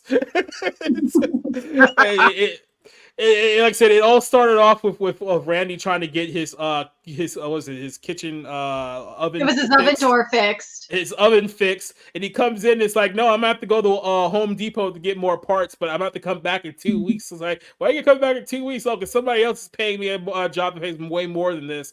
And so it's like, no, I'll pay you even more money. It's like, and then they just keep upcharging each other. So the next thing you know, it's like this guy's getting paid like $20,000, like put together a catapult because nobody knows how to do anything. To me, that was the best part of like the whole special here. That whole subplot was just the absolute best for me. But of course, as far as the internet goes, everyone was talking about the Kathleen Kennedy stuff. So Nerdigans, you're the one who wanted to join in for this topic, so I'll start this off with you. What was your thoughts on the Panderverse film here? And what plot did you like better? Did you like the Kathleen Kennedy bit, or did you actually like the handyman bit better here? I was cackling. This was like one of the first times in a while that I've laughed at something that was, animated and not me reading something. But I really did like both plots, but the B plot was way funnier because of course it's Randy that's involved. And I think the scene that got me the most was when they were all at the Home Depot and they're trying to recruit the illegals to come help, and there's no illegals there. It was only like all these lawyers and therapists and all that. And then when the guy came up and asked, is there anyone that could use a chainsaw? Yeah, he was asking them if anyone knew how to work a power saw, and of course nobody is there. And it was kind of really just exposing how you have all these people here who think that they know about, being useful in society, and nobody in that whole town is useful at all. It's like nobody knows how to fix a doorknob, nobody knows how to fix a light, and they're all just like sitting here coming to terms just how useless they all are. And this is absolutely just hilarious if you guys haven't seen this one. Like I said, nothing works. Why do I have to go to stupid college? That was another good bit too, where they tried to. It was funny, and they had to call the handyman and put the castle together. Yeah, because they bought it from like IKEA or something, and they had to like put it together. So then, like the handyman like literally like drives in like a limo, and it's like. So yeah, and then he fixes the window that was busted too. You guys are making this place, yeah. So to me, that's what I really liked about this whole series. Cider, what was your thoughts about the Panderverse here? I miss the billionaires are going to fight in space as opposed to fixing our problems. It just flew right over the top of my head. But that's I could just imagine Elon watching that and going, "Ooh." Oh yeah. And there was definitely some not so shuttle shots at Elon Musk there towards the Oh, end, yeah. but like I said, the way that they put it all together that was very very clever. So I couldn't even hate it all the way that they did it. And like I said, this character just turns out to be like he literally has like his own trophy wife now. He's like so rich from just essentially fixing just minor household things that none of these people in town know how to fix. It's just a hilarious bit for me. So that was my best part. Cassie, did you Becky's actually wearing get? a. Yeah, no, I watched it. I'm not like the biggest South Park fan. I only watch it because my best friend likes it. She ends up putting it on all the time, so that's like the only time I've been watching South Park. But it was a good episode. It definitely raises some awareness of some things, like the pointlessness of college when you have no fucking skills, which I think is one of the biggest issues that our generation does suffer from. A lot of individuals, especially men, have no fucking skills in our generation. It's sad to say that, but it is, a sad reality of our situation. And when you have like the average plumber that's like 50 something years old, being, what it is in modern day, more awareness does need to be raised in learning trades and in doing that. So I thought that was cool. But to I me, gotta when I admit, was watching this, it's like you have obviously the Disney agenda with replacing white dudes with females that aren't white or that even are some white all women. complaining about the patriarchy, by the way. Yeah, it's like there's that, and then it also reminded me of the reality that there's the other side too, like the people that hate Disney so much that they have entire YouTube channels dedicated to hating on Disney for the Yes. past 5+ fucking years, and even at this point, they're just kind of cringe too. So it kind of just threw some Yeah. funny across the board at that. So I thought it was cool.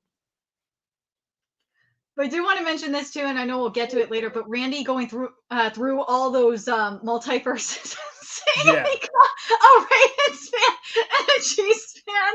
Oh Well, my God, that's I'm actually a good point here because there's definitely heavy commentary here against this whole idea of multiverses and how it's killed essentially every single film franchise that we see now. Because like I said, it is basically just a lazy device of we can't create anything interesting on our own, so let's just create a multiverse where we can pull characters from like other movies together and get people to watch it. That's literally what Disney is going to be doing with Secret Wars and the Marvel Cinematic Universe. They're just going to try to bring back as many people who they possibly can in those Marvel movies and put them all in one film and think that okay, this will put people's butts back in seats. But it's like it really is just completely lazy. And I think ever since Endgame when they introduced like the whole multiverse and time travel, it's like it's just been a clown show ever since, and we're still suffering the consequences of this creatively. Rick, you said that you've only seen like one South Park thing before this one, so I have. Well, no, I didn't even see this one. Sorry. Oh yeah, So, okay. Because but I did have I think I've seen some bits and pieces. One thing that I was puzzled with, and my memory might be a little hazy, is when was it Kathleen Kennedy goes down into the secret vault. Did they make any cracks about the Disney vault? And was Uncle Walt's head out there? Did they show Walt Disney frozen? there was a reference to the vault, but I don't think that there was a frozen Walt in there. Oh, So. they lost a great opportunity there. They lost a great opportunity to have Uncle Walt because they've frozen him until they can defrost him and bring him back to take over the company and restore it to its glory. Although it'll be hard because Uncle Walt loved Barry Goldwater, so he's probably not going to be fond of all of the changes that have been going on in his namesake company. I really don't have much to offer in terms of what the actual episode was, but it's good that they made some interesting points here.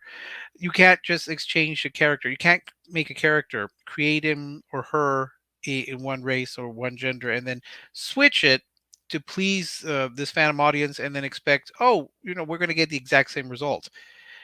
You're not, because it's supposed to be a different person altogether. So that was good. And as for the person can't fix, for the person who's fixing everything, that's sad but true.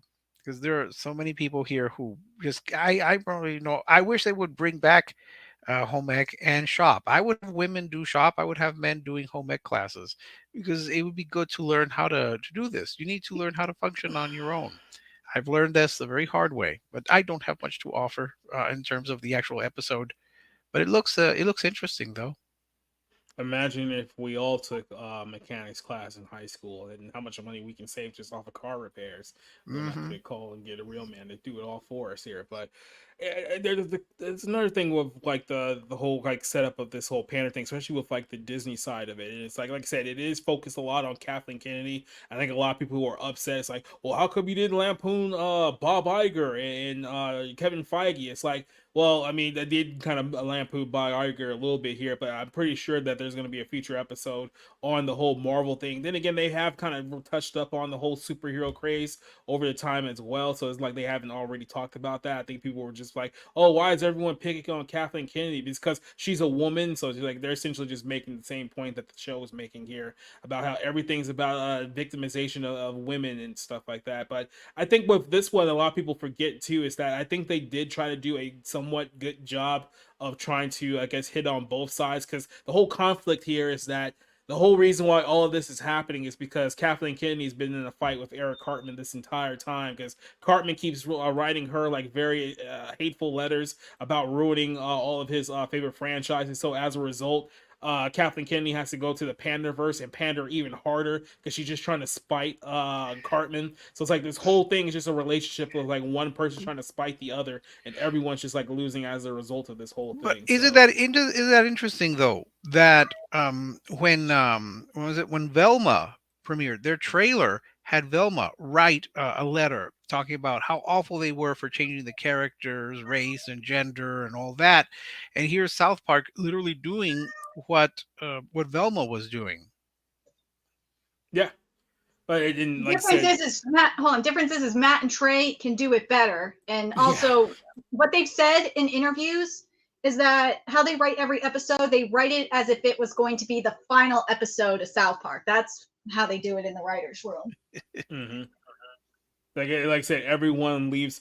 Like I said, it feels like for several years now they've been writing like the last episode of South Park, but it just keeps going. And I don't blame them. I mean, when Paramount throws you like $300+ million because you're literally like the only thing of relevance they have left outside of like an endless supply of like Jersey Shore reboots, then yeah, you probably will get a bunch of money, and I guess that's the reason for them to stay along. But like I said, their bread and butter is funny and current, social commentary. This is just another example of that. But like I said, I think everyone is gonna gravitate towards kind of like the whole Disney aspect of it, especially with what is it, like the fan verse? What's the name of the fandom as we like to call it here? But like to me, the winner of this whole thing was the whole angle of the plumbers, because that to me spoke more closely to what's actually going on in our society rather than the stuff that's happening with like the Disney franchise. Because yeah, it's all like entertaining to talk about like what's going on with Kathleen Kennedy and Star Wars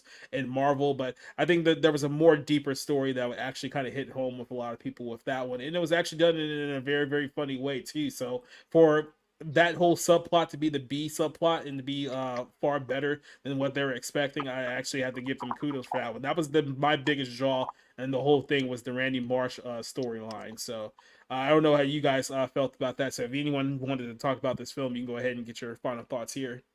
I'm gonna jump in real quick because so it's trick or treat night, obviously, and my kids snuck in a whole bunch of sugar, so I've got to go touch them again. Do you want us to give you a cheap plug before we get out of here?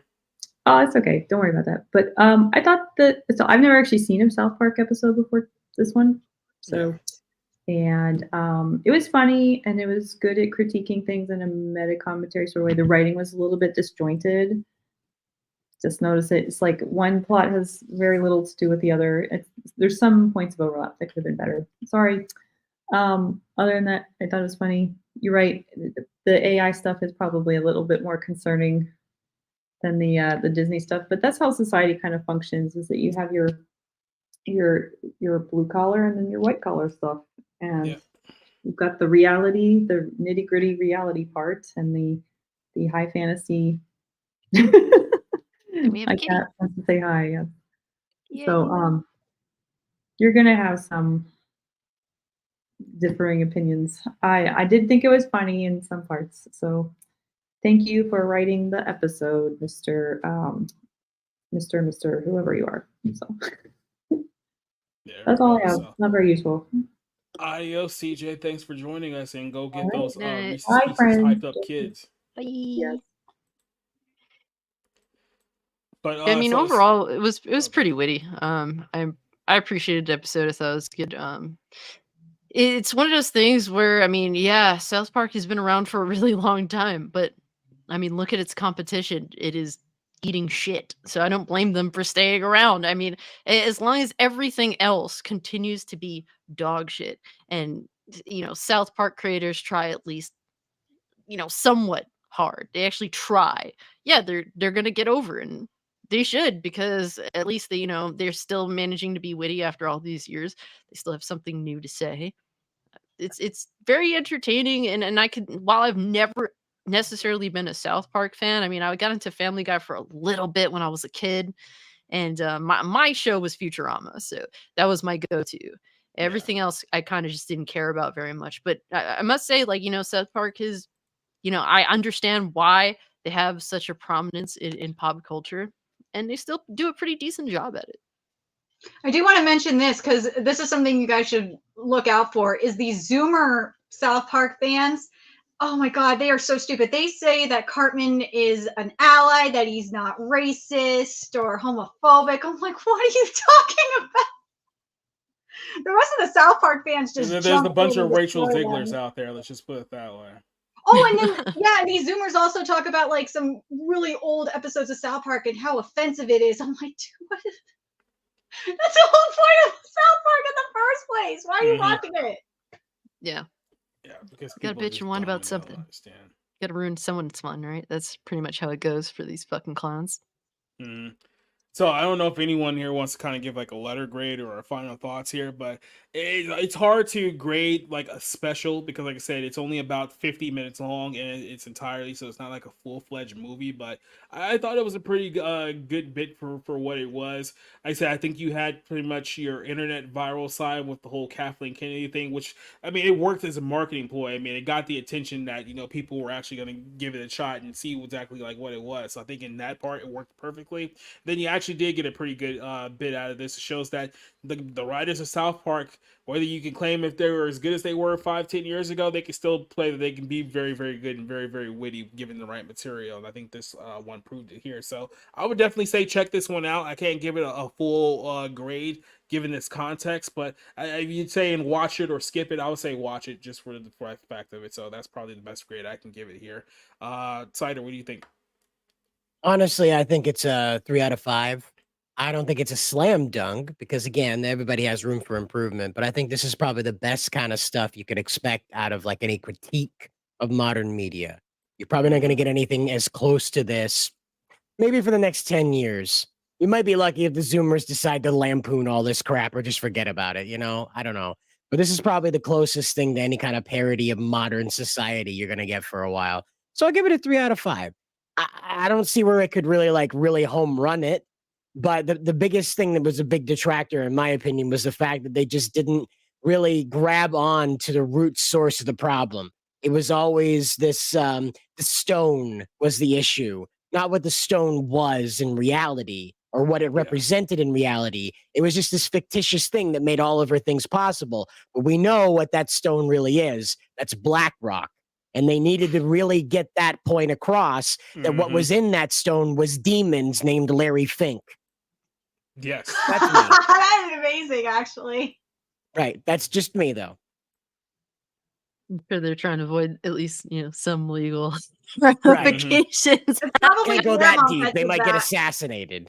Well, they did get exactly. terrorist threats. Remember back, when was it? During episode 200, they got terrorist threats because they were going to show Muhammad. Oh yeah. And then of Yeah. course they ended one of their episodes with like literally a bunch of like radical Muslims flying planes. It's what was the God? It was right off the tip of my tongue there. I just go man. It was one episode. Oh, it's a Jersey thing when Yes, when Bin that's the Laden one. with the planes Mhm. and Yes, Muslims versus Jersey Shore was probably one of the funniest endings that I ever Well, seen for South Park. they so. all had that. They also had that bit with the Scientologists too, where oh, they that had shit was so funny. that like cover their names, and like everyone was like John Doe or Jane Doe because Yeah. they couldn't run the risk that they would get sued by the very litigious, happily litigious Church of Scientology. Well, because of that, actually, they didn't show South Park, that episode of South Park on Comedy Central, I think for what was it, a year or something like that? But after like a year or so, then it started coming back. But God, the best part of that episode, let's be real, was R. Kelly and Tom Cruise in the closet. Oh God, not great. It's even worse than R. Kelly's actual trapped in the closet. Were those the ones available on the streets of Chicago that you could purchase? I Will think that was a Harper sex tape, be doing a so- cover Oh. of this song? Who? Oh, Will God. Harper be doing a cover of this song? Well, apparently he was trapped in the bed, not the closet. So. Oh, okay. So trapped in the bed. All right. It's a remix then. Okay. Mm-hmm. Oh my God. Yeah, Nerdigans, you should have joined us here for that whole discussion about the whole Dwight Howard thing. I'm pretty sure you would have loved it if you were here, but you missed out. But also, how did no one point out the Kathleen Kennedy under the bed, or like little things like Butter's female self when she was singing the Lou? Oh yeah, little buddy foo foo. No, it was his typical song, and then after that, oh God, when Butter's dad comes in. Oh. I do love the little. I do love the little nuances that some of the characters, despite being race swapped as women, kept their original voices too, which I thought was very funny. So that was cool. Yeah. Mm-hmm. Then there's Mr. Garrison, who had the freaking corn.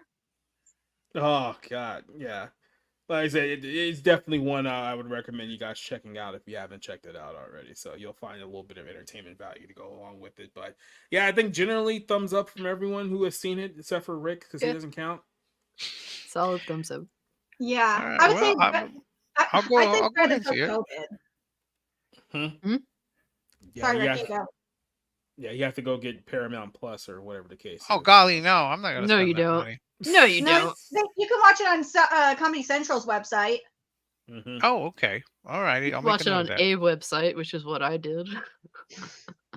So I know this is a rarity here, folks, but we're actually going to get out of here a little early. People forgot we've been doing the show for so long, 72 episodes. This is only supposed to be a 2-hour show. Yet I think we've only gone 2 hours like 4 times in the history we've done this show. So It's interesting. Again, the 3 people here always blame for making it go long, or the ones that were in one of the shortest episodes, and the one who's if I had added who one more hurt- topic, we've gone way over. So yeah, No. don't take too much of a lap. Yeah. Cassie is a pirate, confirmed. Yes, I agree. But I guess we'll go ahead and give you guys the floor here to promote anything you got coming up. Orange Hat, you actually got an interesting camera angle there. Maybe you should think about that one going forward. You may want to light the. That's what I plan on doing. Mm-hmm. But Yeah, the what you glare's got coming gone. up? I got my upcoming Tuesday streams are going to be Jason Bourne, minus Legacy because he's not in that one. Also, early weeks for November for the Wednesday 1s and 2s with my friend Mara are going to be Teenage Mutant Ninja Turtles, the 90 and its sequel. And then we're going to be doing The Crow and Shin Godzilla for the Thursday singles. Sundays are Tolkien Sundays. I'm going to be doing Two Towers next upcoming Sunday. And other than that, I'm just getting out some content for everybody. I need 3 more subscribers or to hit 1,400 subs so I can reach that. Hopefully, or was hoping to reach it before midnight, but oh well, shit happens. And I also need 1,100 hours for full monetization. So if people can help out with that, that would be appreciated. But yeah, that's all I got right now. Joining us also on the show here is our good buddy Rick. What you got coming up, Rick? Hey, I've got more reviews, so that's going to be a plus. I've got, of course, my weekly haikus, and sad to say that the Life with Lucy Cider, what you got retrospective coming up this week, man? Oh my it's God. coming to an end. I'm ending it. I'm ending it. That's cool. Go ahead, Cider. I'm just gonna smoke weed. You might see me on the dank stream. I don't know. Mm-hmm. Anything for bounding and then those streams too, I guess. Yeah, there's that thing on Wednesday that we do at 9 o'clock. That pill stream. The pill stream. See, if you didn't that smoke one. so much, you would remember the name of the show. It's Thanks for Wednesday. promoting drugs. Hey, come on, look at me. I am drugs. I have a question for Cider. Oh boy, here we go. When Ryan Gosling wins Best Supporting Actor for Barbie, how high will you be? Now. Oh, okay. It's guaranteed. He's gonna win. Landslide. Yeah. It'll be about now high. Yeah. Oh, okay. Yeah. You'll be like Dwight Howard high? No. Wrong kind. Wrong kind. I meant 17. I smoke weed, not HRT. No, I meant 17 high.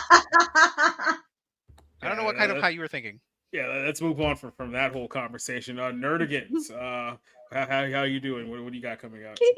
Well, of course, we got more anime and manga content on my channel, Nerdigans Inc. And well, I'm also fighting YouTube to try and get more views on my channel because it's been really, the algorithms treated me like shit for like a long time. But now I'm fighting YouTube to get it fixed. But yeah, go on YouTube's live chat and bitch at them like I am. And apparently you got a suggestion ban on Twitter too. Did you see that? Yeah, I don't understand. Maybe it's because I've been outspoken about Israel lately. Well, I can't help it. I have family over there, so I'm kind of worried about it. And also, these motherfuckers are making it clear they want to kill me. So it's like, fuck it. Well, I mean, they would have to find you to kill you. I don't think they're that misinterested. Well, you'd be surprised about the Muslim population in the Central Valley. It's a lot bigger than you think it is. Given your geographical location, I think you have more to fear from the tranny population than the Muslim population. You birthing person, you. Yeah. I'm not in San Francisco, man. Nah. There was actually an anti-Semitic incident, like at my alma mater, which is down the street from me, though. So yeah, and I've seen, and Davis is a lot worse than where I am. Yeah. Maybe you should join us Monday night when we talk about whether the church replaced Israel. That seems like it'd be a good show that you should join on Monday night. I'm already dealing with enough religious bullshit. I'm trying to escape it, man. But So God. there you have it. Nerdigans confirmed for next Monday night. And then moving on to our last but not, God, the cat again. Why do we always do Ziggy man. How So you doing, Cassie? Ziggy has an announcement. He's starting an Only Pause account. Maybe we need to get you can We need to get an Only Pause account. That might actually be a real thing for all we It know. should be. I mean, have you seen the beautiful toe beans that these cats have to offer? I mean, that should be. Toby Maguire, is that what you're referring to? No. Dear God. Basically, just think of yeah, never mind. Anyway. Yeah, never mind. But Cassie, that would be a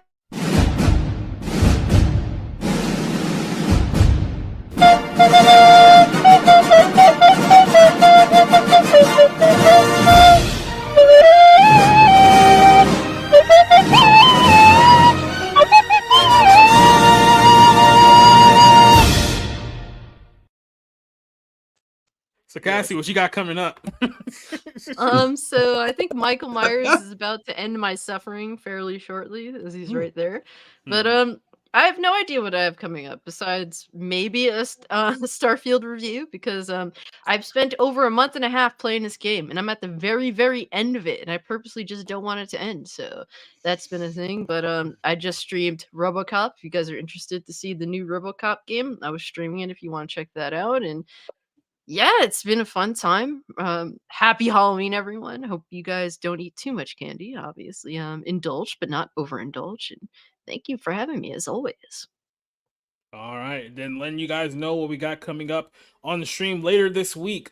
So last Friday we did not do the Friday Night Movie Club. We are doing it this week, and we're inviting a lot of faces that you guys have seen here on this show for this Friday's episode, because we're watching the film Chasing Poppy. So you're gonna get a good old-fashioned Hispanic rom-com, and we're gonna invite all the Hispanic people who I know of who don't have lives on Friday night to join me for that show. It's gonna be a great night there, ladies and gentlemen. So definitely check us out Friday night on YouTube, Twitch, and Rumble for that show. This coming Monday night, we'll be doing episode 17 of the Bible Lens podcast. We did a pretty good episode last night on the ultimate white pill of heaven, and now this week we're going to be talking about whether Israel has been replaced by the church, and this is going to be a very interesting conversation with a lot of different perspectives on here. Maybe if we can get some, I don't know, Jewish representation on that show to give us some insight on her directive, and maybe we can make it a very, very fun show next Monday night. So we'll keep that one in touch for you guys. So outside of that, what we got coming up next week will be episode 73 of the Barroom podcast. Maybe we'll drag Rob back here to the show because apparently he just doesn't want to be here anymore. So we love Rob. We're kind of mean to him, so I understand why he doesn't want to be here anymore. Well, he has to be on. He has to be on the Friday night because he likes to talk about how he's a quarter Mexican. Oh yeah, so yeah, he's gonna have to be here on Friday night to defend his Mexican heritage. So that's what we got coming up. So like I said, Friday night movie night, Chasing Poppy. Monday night, Bible Lens podcast. And then next Tuesday night we'll be back here again. So quick little shout out to everyone who's joined us in all the platforms tonight. On our Rumble side, on our Twitch side, and on our YouTube side. Give a shout out to Spencer, obviously, Neozoic for joining us here tonight. Duke Nukem.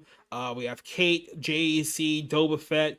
Bonyada Rad joining us, Leslie Tarkin, Vanya DK also joining us on the show tonight, Alex versus Evil. We have JEC who's joining us on the course of the show tonight, Drax the Clown. We have Kate, obviously. Shout out to Kate. I want to make sure that I get everyone noticed here. CS Johnson, who was obviously with us early on in the show, who had to just stop out. Make sure you give us a shout out to CJ, Excalibur for joining us on the show, Rooftop Korean as well. And then I think that's all. I want to make sure I didn't miss anyone. I think I got everyone. So to everyone who joined us on the show tonight, thank you for joining us. Hopefully we will see you guys on Friday night for our movie show. Hopefully we will see you. Hold on just 1 second here. Hopefully we'll see you on our show on Monday night and on Tuesday night. So wave to the crowd, everyone. We will see you guys later. Adios. We're hitting the outro and we're getting the heck out of here. Goodbye. Good night. See you later. It's over. Go home. Get the hell out! Get out! Get out! Get out! Okay. Get out! Get out! You get the hell out!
Never mind who you thought I was. I'm Rick James,